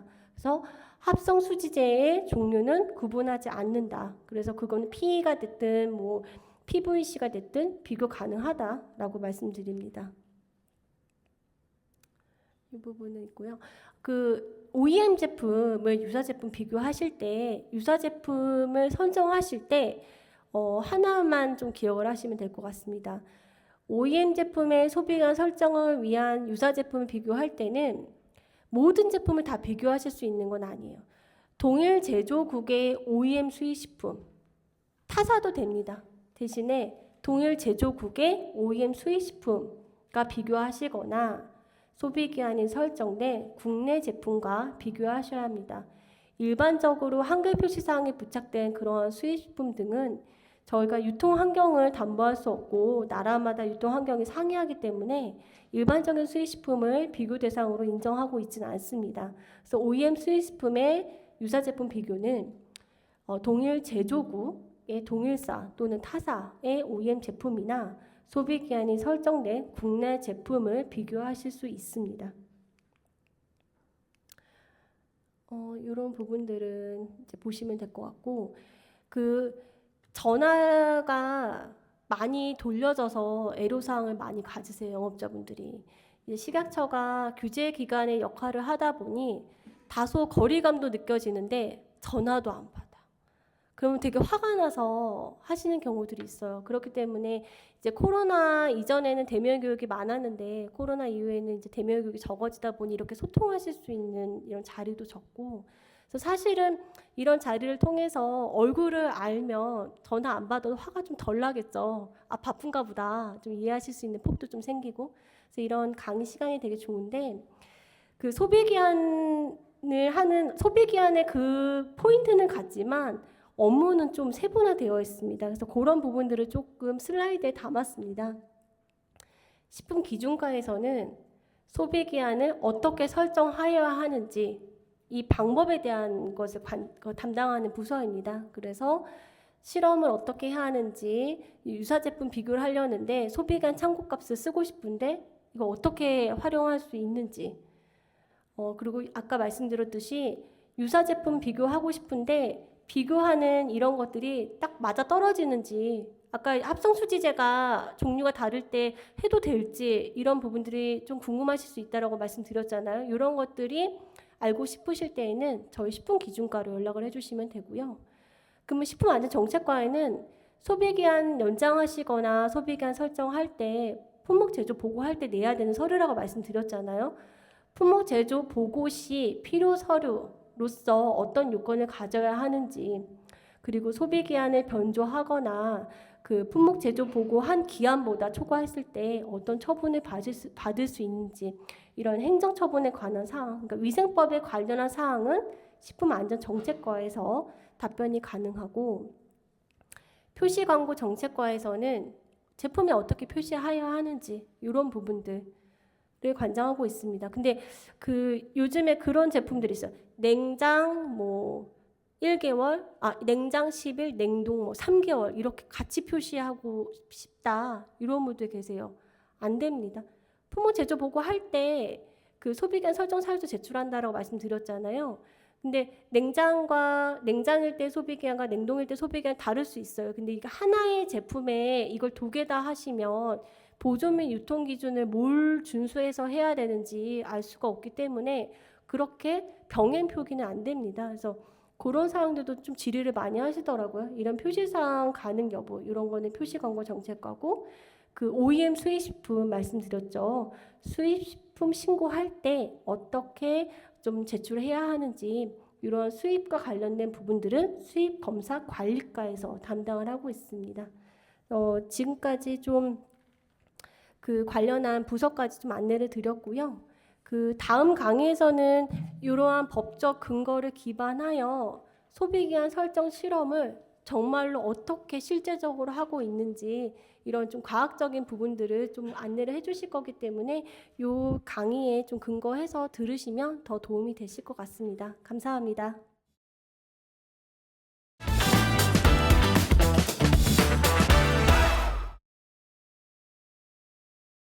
네, 여러분 반갑습니다. 한국식품산업협회 부설 한국식품과학연구원의 신재욱입니다. 저도 되게 뭐 할 때 이렇게 왔다 갔다 많이 하는데 웬만하면 여기 서서 열심히 잘 해보겠습니다.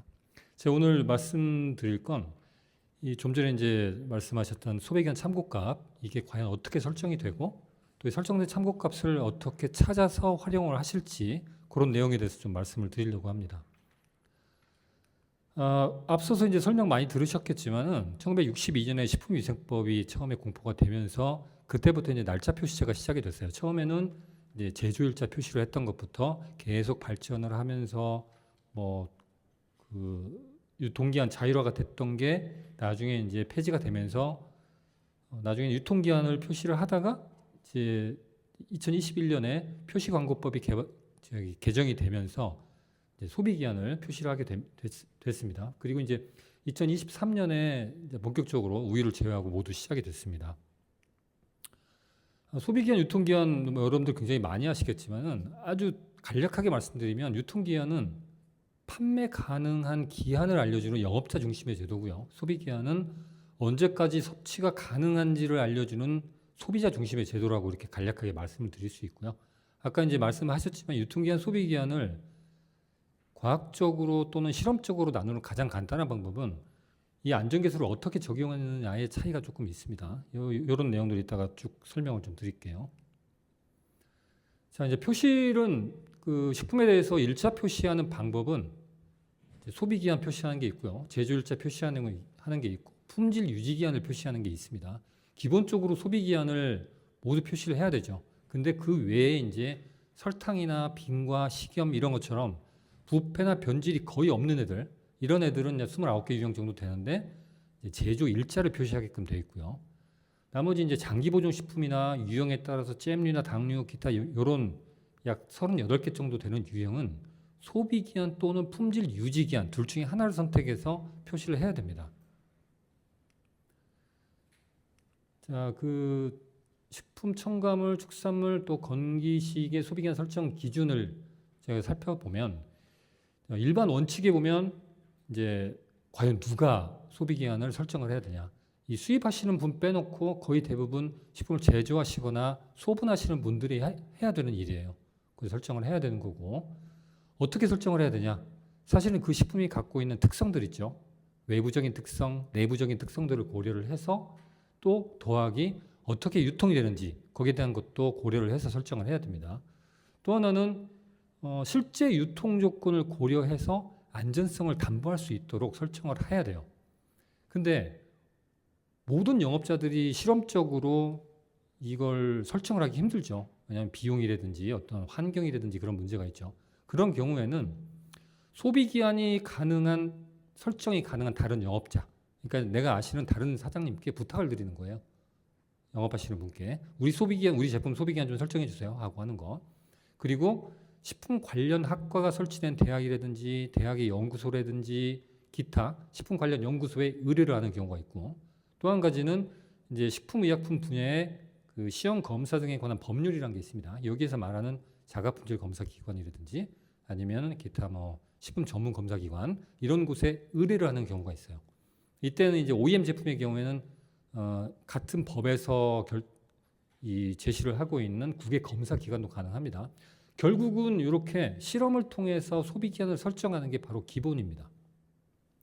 그런데 이제 이마저도 불가능한 경우가 있죠. 소비 기한을 우리는 실험을 통해서는 절대 설정할 수가 없다.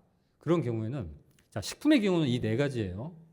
자, 아까 잠깐 말씀하셨던 권장 소비 기한, 지금 제시가 되어 있는 권장 소비 기한 내로 소비 기한을 설정할 때, 또는 아까 제가 설명드렸던 소비 기한을 표시를 안 해도 되는 애들 있죠. 품질 유지 기한을 표시를 내가 하고 싶다. 그럼 그렇게 하시면 되는 거예요. 그리고 또 유사제품 비교, 이걸 제가 봤을 때는 80% 이상 되는 분들이 이 제도를 활용을 하시더라고요.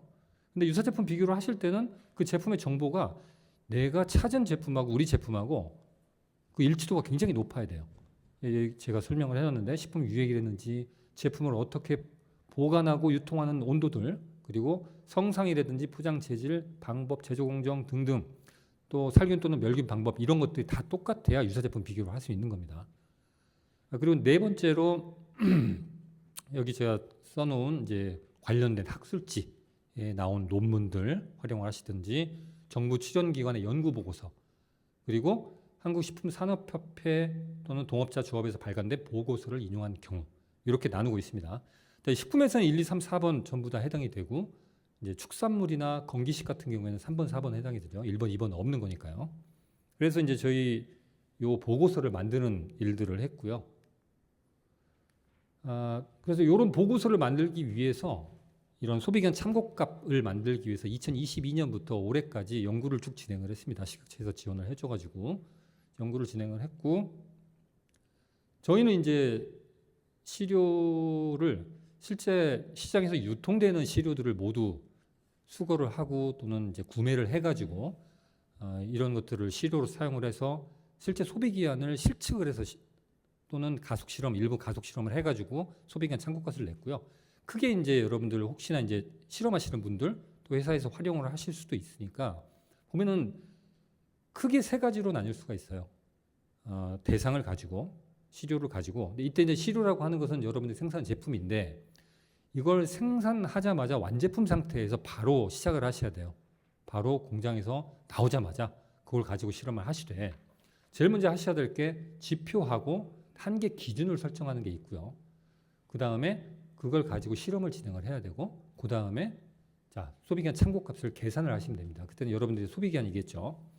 대신에 이제 중간에 저 밑에 안전계수로 써 있죠. 안전계수도 따로 산출을 하셔야 돼요. 굉장히 중요한 내용이고요. 하나씩 살펴보도록 하겠습니다. 자, 품질안전 지표라는 것은 이 대상이 되는 식품이 품질이 어떻게 변하는지를 내가 정량적, 수치적으로 확인할 수 있는 인덱스가 되는 게 바로 지표입니다. 이 지표라고 하는 것들은 크게 이제 화학적인 거, 또 생물학적인 거, 물리적인 거, 관능적인 거, 크게 네 가지로 나눌 수가 있습니다.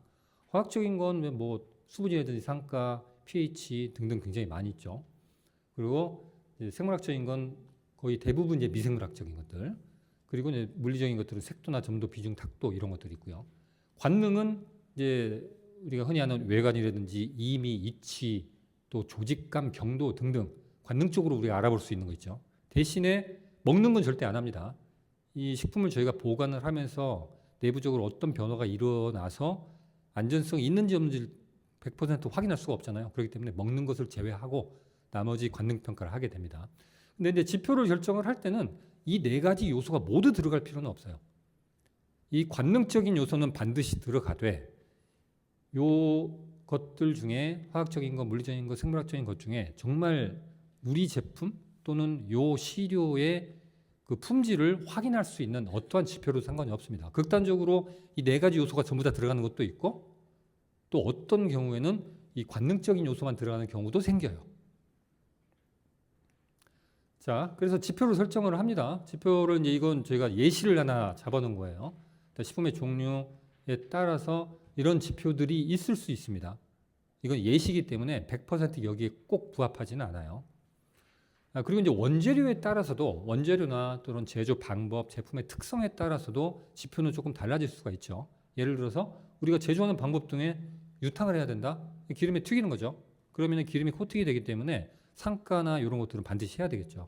이런 식으로 지표를 설정을 하면 되고요. 자, 설정된 지표에 대해서 한계 기준이라는 걸 설정을 해야 됩니다. 한계 기준이라고 하는 것은 수치적으로 봤을 때 어디까지가 안전한 상태야 라고 기준을 잡아주는 거예요. 여러분들 식품공전 다 보시면 아시겠지만 식품공전에 이제 규격이 있고 기준치가 다 있죠. 그 기준치를 얘기를 하는 겁니다. 그리고 거기에 따라서 실험 방법도 같이 설정이 됩니다. 저희가 제일 많이 이용을 한 게 이제 각종 우리나라에 있는 규격집들, 공전들을 많이 이용을 하고요. 자, 식품공전에 나와 있는 항목 또는 규격이 그대로 적용된다. 너무 좋죠. 거기 실험 방법도 있고 규격도 같이 나오니까. 근데 이제 가끔 제품의 특성상 식품공전에 나와 있지 않은 것들이 있어요. 그런 경우에는 이제 외국의 규격들을 찾습니다. 외국에도 규격이 없습니다. 그러면 우리나라의 이제 강제법, 그러니까 식품위생법에서 정하는 식품위생법이나 각종 공전이나 그 외에 각종 인증 규격들이 있죠. KS 규격이라든지 아니면 뭐 전통식품 표준 규격, 국방 품질 규격 이런 것들이 있습니다. 이런 것들을 같이 활용을 해요. 활용을 하면 거기에 따라서 뭐 실험 방법도 같이 나오고요. 근데 이것마저도 없다. 그럼 제가 논문을 다 뒤져요. 유사한 제품을 가지고 이 사람들이 저장 실험 또는 이런 품질의 변화에 대한 연구들이 꽤 있거든요. 그런 논문들을 다 뒤져서 거기에서 지표나 또는 기준을 다 설정을 합니다. 자, 그러면 저희 이제 지표도 설정하고 기준도 설정을 했죠. 자, 이제 다시 처음으로 돌아가서 제품이 막 생산이 됐습니다. 저희는 이제 실측을 하든 가속을 하든 어떤 특정 조건, 특정 온도에서 저장을 시켜놓고 특정 시간마다 꺼내가지고 그 지표에 대한 실험을 하고 그리고 실험 결과로 얘가 지표의 한계 기준을 넘었는지 안 넘었는지를 확인하는 거거든요. 자, 그러면 처음에 막 만들었을 때 거기를 초기로 잡습니다. 초기로 잡고 저희 같은 경우에는 기존에 유통되는 식품들을 대상으로 했기 때문에 유통기한이라는 게 다 정해져 있죠. 그 유통기한을 100%로 잡습니다. 이제 만약에 너무 신규 제품이에요. 유통되지 않았던 신규 제품입니다. 그러면 이제 그런 제품 같은 경우에는 실제 유통기한을 어느 정도 예상을 하셔야 되겠죠. 예상을 하시고 예상되는 기간 또는 기존의 유통기한을 100%로 놓고 초기 그리고 75%, 100%부터 25% 단위로 200%까지 저희는 했어요. 근데 이제 이 간격 이하 여러분들께서 조정을 하시면 돼요. 우리는 좀 더 촘촘하게 봐야 되겠다 하면 10% 단위로 해도 됩니다. 근데 앞에 부분에 자신이 있다 그러면 뭐 여기 안 하셔도 되는 거고요. 자, 그런데 여기에 따라서 처음에 저장을 해야 될 시료의 개수가 달라지죠. 똑같은 시기에 한 로트에서 모든 걸 꺼내가지고 모든 걸 잡아가지고 그 조건에 저장을 시작해서 시간마다 이제 꺼내가지고 봐야 되는 거거든요. 동일한 조건에서 시작을 해야 되니까. 저희 같은 경우에 200%까지 보면 총 7번 실험을 하게 되죠. 그러면 보통 이제 실험의 그 정확성을 확보하기 위해서 3반복 분석을 합니다. 그럼 최소한 완제품 기준으로 60개에서 많으면 120개까지 필요해요. 그 정도 시료를 모두 같이 넣어놓고 실험을 하는 거예요. 자, 근데 우리나라 식품 공전에 유통하는 온도 조건이 4가지고 있죠. 네 가지가 있는데 그래서 이제 얘들을 저장을 할 때는 그 조건 중에서 이게 식품에서 가장 중요한 게 여러분들 안전성이죠. 식품에 대한 안전성은 항상 확보를 할 때는 가장 보수적으로 접근을 해야 돼요. 그렇기 때문에 온도 조건, 제시된 온도 조건에서 가장 높은 온도들을 바로 유통 온도로 저희가 생각을 합니다. 왜냐하면 이제 사실 이게 유통 온도 가장 높은 온도로 해도 법을 어기는 거 아니잖아요. 그죠? 우리 제품이 상온에서 유통하는 제품인데 우리는 보통 뭐 20도에서 유통해요. 우리 20도에서 할래요 하면 안 되는 거죠. 왜냐하면 35도에서 보관할 수도 있으니까. 그래서 가장 높은 온도에서가 바로 유통 온도가 되는 거고요. 그리고 또 하나를 또 온도 조건을 설정을 해야 돼요. 왜냐? 이게 비교 온도라고 하는데 자, 유통 온도에서 내가 실험을 했던 게 정말 정확한지 좀 비교할 만한 어떤 비교 대상이 하나 필요하잖아요. 그렇기 때문에 비교 온도를 반드시 하나를 놓습니다. 그래서 최소한 2개를 하셔야 돼요. 그리고 저희가 냉장 같은 경우에는 3개를 했습니다. 왜냐하면 사실 이제 냉장 온도가 우리나라에서 0도에서 10도잖아요. 전 세계적으로 냉장 온도가 우리나라가 제일 높아요. 미국이나 일본 같으면 식품 유형별로 5도도 있고 4도도 있고 7도도 있고 그렇습니다. 전 세계에서 가장 높은 온도를 가지고 있어요. 냉장 온도는. 그래서 이게 차후에 변경될 소지도 있거든요. 가능성도 있고. 사실 이제 학계에서는 자꾸 유통 온도 낮추자고 굉장히 얘기를 많이 해요. 왜냐하면 이게 이제 여러분들 그 미생물이 자라거나 하는데 온도가 엄청나게 영향을 많이 미칩니다. 온도가 조금만 낮아져도 차이가 확 나요. 그다음에 이런 것들을 하고요. 또 하나가 이제 습도입니다. 상대 습도도 이렇게 그 유통 온도에 따라 맞추셔야 돼요. 대신에 이제 완제품이 완벽하게 밀봉된 경우에는 상대 습도는 그게 크게 영향을 미치지 않습니다. 하지만은 완벽하게 밀봉이 안 되고 그냥 똘똘 말아놓은 것 같은 거 있잖아요. 호두 과자처럼 이런 것들은 상대 습도를 반드시 맞춰야 됩니다. 따로 이제 저희가 그러면 과연 언제 실험이 끝나지? 자, 지표도 잡고 한계 기준도 설정하고 이제 저장을 하면서 특정 온도 조건에서 저장을 하면서 계속 꺼내 가지고 각 시간마다 이제 할 텐데, 자, 만약에 실험을 쭉 하다가 이 150%에서 우리가 설정해 놓은 지표의 한계 기준을 초과를 했다. 그러면 여기서 실험 끝나는 거예요. 그 뒤에는 할 필요 없습니다. 근데 한계 기준을 예를 들어서 한 개를 잡을 수 있고, 그러니까 지표를 한 개를 잡을 수도 있고, 3개를 잡을 수도 있고, 4개를 잡을 수도 있잖아요. 그 중에 어느 하나라도 한계 기준을 초과하면 모든 실험 다 끝나는 거예요. 아시겠죠? 왜냐하면 이제 의미가 없는 거예요. 다른 것들은 다 멀쩡해도 어느 한 개라도 문제가 생기면 이 식품 자체에 문제가 생기기 시작했으니 문제가 된 거죠. 자, 그러면 여기서는 이제 문제가 생기네죠. 그렇기 때문에 이 전 단계를 품질 안전 한계 기간으로 하는 겁니다. 자, 지금까지 저희가 지표 설정하고 또 한계 기준 설정하고 실험을 할 이유는 이 한계 기간이라는 것을 알아내려고 한 거예요. 따로 사실 이제 소비 기한이 뭐 3개월짜리, 6개월짜리 하면 2배 해봤자 뭐 6개월, 1년 실험을 해야 되잖아요. 1년도 굉장히 길죠. 근데 어떤 냉동 제품 같은 경우에는 1년짜리도 있고 2년짜리도 있고, 제가 정말 길게 본 게 5년짜리, 6년짜리도 봤거든요. 캔에 들어있는 거. 이런 애들은 사실 실측을 한다는 게 굉장히 큰 부담이에요. 그렇기 때문에 가속 실험을 합니다. 가속 실험이 근간이 되는 건 이 화학적인 어떤 변화들이 온도가 올라갈 때마다 특정 배율로 증가를 한다는 걸 근간에 두고 하거든요. 그래서 그걸 이제 아레니우스 방정식이라는 걸 써가지고 예측을 하는 겁니다. 그래서 온도를 더 높여서 해요. 기존에 아까 유통온도들 다 있죠. 여기에 플러스 10도를 해서 이 변화를 쭉 측정을 하고, 금방 제가 말씀드렸던 아레니우스 방정식이라는 걸 이용을 해서 산출을 합니다. 그때는 이런 저장 기간 그리고 온도 조건을 적용을 하게 됩니다. 근데 이게 생각보다 굉장히 어려워요. 계산하는 게 굉장히 어렵고. 자, 이제 아까 우리 한계 기간 설정을 했잖아요. 그럼 이제 중요한 것 또 하나가 이 안전기수를 설정을 해야 돼요. 앞서서 이제 주무관님께서 안전기수에 대해서 설명을 한번 해주셨는데, 안전기수가 있는 이유는요, 사실 몇 가지가 있습니다. 사실 실험적으로 봤을 때 완벽한 지연성, 완벽한 정확성을 담보를 할 수가 없어요. 어느 정도 통계적으로는 확인이 되지만. 그리고 또 하나가, 자, 제품들을 봤을 때 식품이라고 하는 것들이 사실 지금 공장에서 다 만들어지잖아요. 그죠? 하지만은 그 공장에서 만들어지는 그 식품 개체 간에도 차이가 분명히 있거든요. 사실 여러분들 식품이라고 하는 게 죽어있던 것들이 한 개도 없잖아요. 모두 살아있던 겁니다. 그걸 가지고 식품을 가공해서 만들게 되는데 각각의 차이가 전부 있을 수 있죠. 또 하나가 그런 이제 내부적인 어떤 요인들, 그리고 이제 외부적인 요인도 많아요.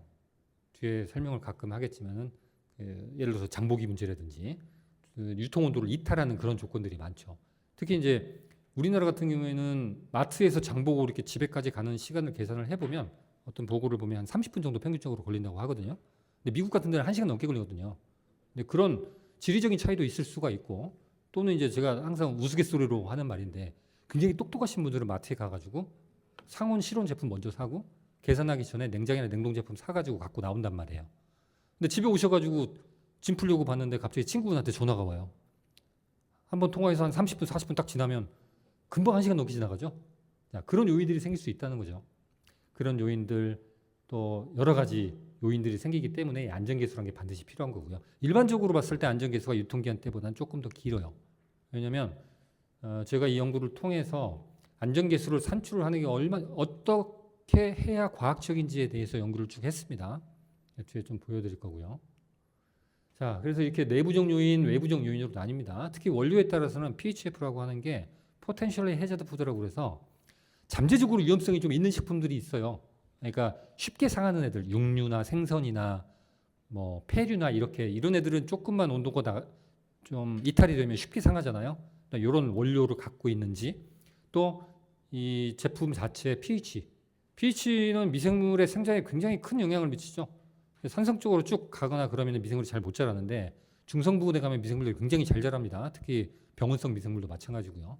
그다음에 수분 활성도가 있어요. 수분 활성도는 일반적인 수분의 함량하고는 완전히 다른 얘기예요. 수분 활성도는 우리 장마 때 여름철에 보통 일기예보 보면 오늘 습도는 몇 %입니다 이렇게 얘기를 해주죠. 그거하고 비슷한 거예요. 이 식품이 갖고 있을 수 있는 최대의 수분량에 대비한 실제의 수분량을 얘기를 하는 거거든요. 이 수분 활성도가 1이 가장 큰 값인데 0.98 정도가 되면은 0.98, 0.97 정도가 되면 모든 미생물들이 엄청나게 잘 자라요. 근데 0.92, 0.93 정도가 되면 일반적인 아주 일반적인 뭐 병원성 미생물이나 이런 애들 잘 못 자라게 됩니다. 0.8 정도가 되면은 효모나 곰팡이도 잘 못 자라요.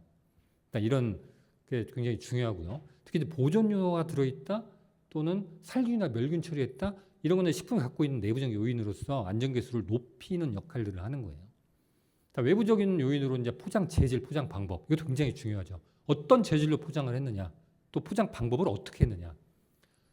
특히 이제 포장 재질 같은 경우에 아까 이제 주무관님 포장 재질 그러니까 합성 수지제도 말씀하시고 여러 가지 재질 말씀하셨는데 사실 이제 합성 수지제는 하나로 얘기를 하잖아요. 유사 제품 비교를 할 때. 근데 합성 수지제 종류만 해도 40가지가 넘거든요. 근데 그 애들끼리도 사실 차이가 있어요. 뭐 PE나 PP, PET 우리나라 제일 많이 쓰는 합성 수지제도 서로의 특성들이 다 틀립니다. 뭐 산소의 투과도라든지 또는 이런 것들이 굉장히 많이 틀려요. 그리고 이제 포장 방법도 사실 일반 포장들 호두과자 싸듯이 이렇게 랩핑만 하는 그런 포장이 있겠고, 그다음에 완전히 공기가 통하지 않게 하는 밀봉 포장이 있고, 진공 포장도 있고, 또 치환 포장도 있죠. 그 요새는 이제 그 스마트 패키징이나 뭐 인텔리전트 패키징 해가지고 안에 탈산소제라든지 뭐 수분을 없애는 거라든지 이런 것들 많이 사용을 하기도 하잖아요. 그런 것들이 이 안전계수 산출에 영향을 미칩니다. 그래서 안전계수 산출은 크게 이 5가지를 보게 돼요. 수연 농도가 3.5 이하냐, 뭐 4.6 어느 사이냐, 그리고 수분 활성도가 어느 범위에 들어가 있느냐, 그리고 뭐 살균이나 보존료 함유 또는 저장성 향상 포장들을 했는지 여부, 그리고 얘가 어떤 조건에서 유통되는 제품인지, 그리고 마지막으로 멸균했는지 안 했는지. 그래서 저희가 이제 이 디시전 트리라는 것을 만들었어요. 그래서 여기서부터 시작을 해서 쭉 가시다 보면 숫자가 하나씩 나오죠. 이렇게 차감을 해가는 거예요. 그래서 1을 기준으로 요 숫자만큼 해당되는 5가지에서 요 숫자만큼 쭉 차감을 해 보면 1.0에서 좀 낮은 것은 0.67 정도의 그 안전계수를 산출이 할 수가 있을 겁니다. 자, 그래서 이렇게 이제 여러 가지 제품 정보를 가지고 이런 방식으로 이제 안전계수를 산출을 하게 돼요. 자, 그러면 이제 실제로 실험을 해봐야 되죠. 우리 지금까지 제가 이제 어떻게 실험하는지를 말씀드렸고 예시를 조금 들어드릴 텐데 얘는 과자예요. 과자고 이런 제조 공정 폴리에틸렌 포장해서 밀봉에 35도 기준 유통기한은 소비기한은 183일입니다. 얘는 이제 세균수, 상가, 관능 이렇게 잡았고요. 그러면 이제 세균수, 상가 문제 없고 자 35도에서 맨 마지막 200%에서 관능 평가에서 not good이 된 거예요. 저희가 이제 점수를 뭐 패널을 데리고 이제 한 20명 되는 패널을 데리고 점수화를 시켜서 이렇게 하는데 점수가 안 나온 거죠. 그래서 품질 안전 한계 기간이 175%, 이 직전인 175%가 품질 안전 한계 기간이 된 거죠. 320일. 그리고 안전계수로 산출을 해봤더니 0.91이 나와요. 그래서 최종적으로 소비 기한은 291일로 굉장히 늘어났죠. 이런 게 있고요. 얘는 이제 탁주입니다. 탁주고 요런 공정 10도시에서 냉장을 해서 유통을 하고 기존의 90일짜리 소비 기한을 갖고 있는 제품인데 얘는 이제 대장균, 에탄올, 관능 이 세 가지를 지표로 잡고요. 나머지는 이제 좀 궁금해서 그냥 본 거예요. 지표는 이 세 가지만 잡은 겁니다. 그래서 자, 대장균 문제 없었고 효모수는 뭐 계속 하락을 했겠지만 자, 알코올 농도도 이제 주류 같은 경우는 알코올 농도가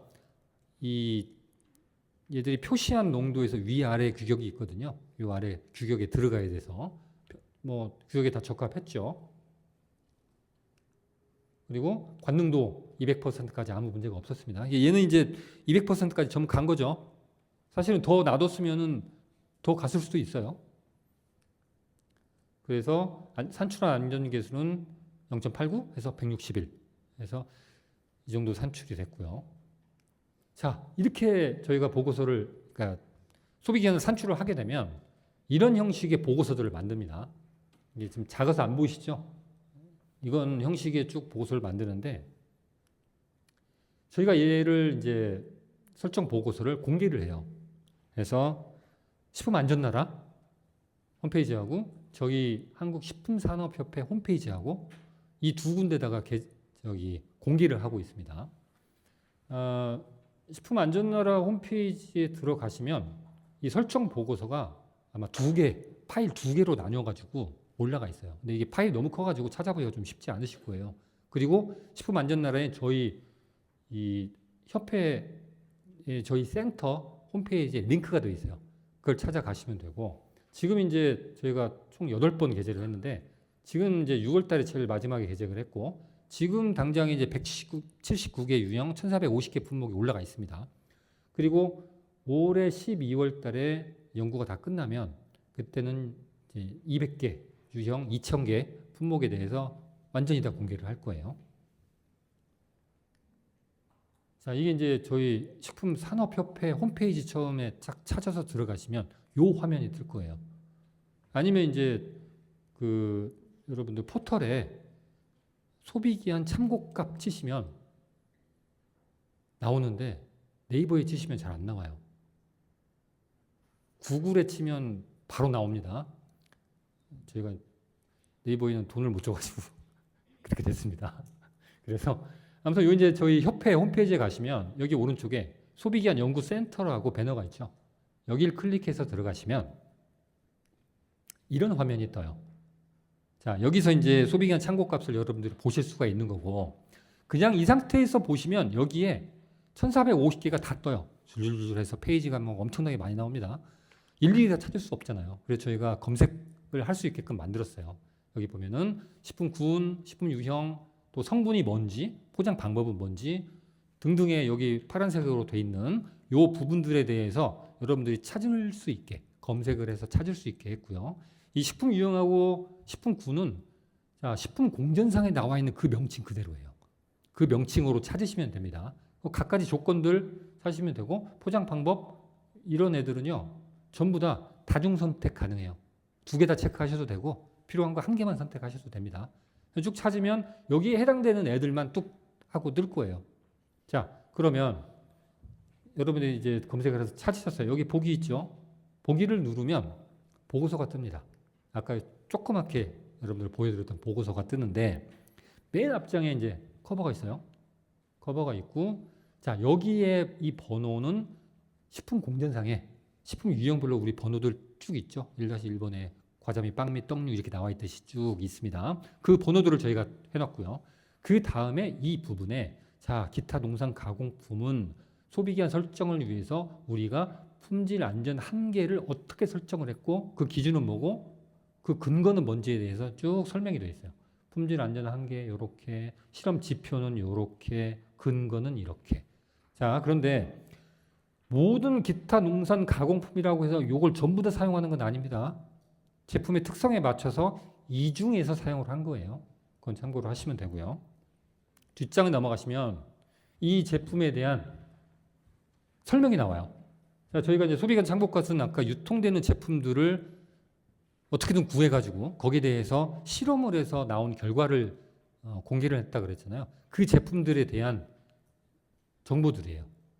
제품명은 있을 수도 있고 없을 수도 있습니다. 그 또 한 가지는 사진도 있을 수도 있고 없을 수도 있어요. 왜냐하면 이제 가끔 어떤 분들 우리 사진 오는 게 조금 부담스러워요. 우리 제품 노출하기 싫어요. 이런 것들이 있기 때문에 제품 사진이 없는 경우도 있습니다. 네, 그건 참고로 하시면 되고, 여기 보시면 유형, 성상, 배합 비율, 이 성분의 배합 비율도 완벽하게 다 할 수는 없잖아요. 여러분들은 그 사정 다 아실 거예요. 여러분들도 공개 안 하시니까. 자, 그리고 포장 재질 방법, 뭐 이런 정보들, 이런 정보들을 아까 여러분들 유사 제품 비교할 때 필요한 정보들 다 있는 거죠. 그죠? 이런 정보들이 다 제시가 되어 있고, 뒤에 보시면 이제 이 제품에 대해서 품질 안전 한계 기간은 어떻게 우리가 설정을 했는지에 대한 내용들, 그리고 품질 변화를 우리가 실험을 해서 나온 결과들이 모든 것들이 이렇게 데이터로 전부 나와요. 그래서 미생물학적인 변화, 이화학적인 변화 또는 물리적 변화, 관능적인 변화들이 어떻게 우리가 저장하는 그 기간 동안 어떤 변화가 일어났는지에 대해서 데이터를 모두 실어놨습니다. 그리고 결과도 모두 나와요. 그리고 이제 마지막에 보시면 우리가 그럼 이 제품에서 안전계수는 어떤 근거로, 이 제품의 특성은 어떤데 그 특성을 근거로 해서 안전계수를 어떻게 몇 점짜리로 산출했다. 이런 내용 나오고, 그래서 최종적으로 앞에 나왔던 품질 안전 한계 기간 산출된 내용, 또 우리가 안전계수 산출한 내용 해서 곱해서 소비기한은 이렇게 설정이 됩니다라고 보여드려요. 보면 이제 저희가 온도 조건에 따라서 모두 다 보여드립니다. 얘는 이제 실온 제품이잖아요. 그래서 실온은 아까 말씀드렸듯이 35도 기본으로 해야 되고, 비기온도 25도 기본으로 해야 되죠. 추가로. 그래서 25도일 때, 35도일 때는 며칠입니다. 약간 틀릴 수 있죠. 25도 이 친구 같은 경우에는 실온에서 했을 때는 142일 나왔고요. 실온에 25도에서 보관했을 때는 163일이 나온 거예요. 다를 수 있습니다. 당연히 달라야 돼요. 200%까지 다 간 건 똑같겠죠.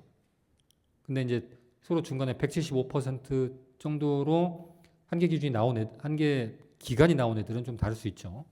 그래서 이런 것들을 참고하시면 되고요. 저희가 쭉 봤더니 대체적으로 늘어나요. 기존의 유통기한을 갖고 있던 것들에서 기본적으로 늘어납니다. 근데 이게 모두 다 그렇진 않아요. 이게 저희가 굉장히 많은 제품들을 해봤는데 사실 똑같은 식품 종류, 그러니까 예를 들어서 두부라고 하면 같은 두부라고 하더라도 굉장히 천차만별로 틀려요. 어떤 애는 60일 나오는 것도 있고요. 어떤 애는 훨씬 짧게 나오는 것도 있습니다. 그건 사실은 두부라고 해서 제조 공정에 이런 것들 거의 다 똑같잖아요. 사실은 제조하는 환경이 가장 큰 원인이 돼요. 제조 환경을 얼마나 위생적으로 하는지, 또 제조하시는 분들의 위생에 대한 지식이나 교육은 얼마나 잘 진행이 되어 있는지에 따라서 이 소비기한은 완벽하게 달라집니다. 네, 그런 것들 많이 유념을 해주시면 좋을 것 같아요. 이런 내용들이 이렇게 늘어나는 것들, 대체적으로 하는 것들이 있고요. 사실은 저희가 이제 어떤 애들은 정말 궁금해서 기존 소비기한의 500%까지 한 것도 있어요. 5배까지. 근데 실제로 5배 늘어나는 애들도 있습니다. 그러니까 아까 말씀드렸듯이 이렇게 제조하는 데 얼마나 내가 공을 들이느냐에 따라서 제품의 안전에 지대한 영향을 미치게 됩니다. 자, 이건 참고하시면 될 것 같고요. 아까 잠깐 말씀드렸듯이 저희가 이제 처음에 연구 시작했던 2022년 말에 1차로 아주 미미하게 23개 유형 80개 공개했었고요. 지금 이제 올해 6월 달에 지금 1450개 공개를 했습니다. 12월 달에 공개가 되면 많이 보시고 활용 많이 해주시면 감사하겠습니다. 네, 여기까지 제가 준비한 거 마치도록 하겠습니다. 감사합니다.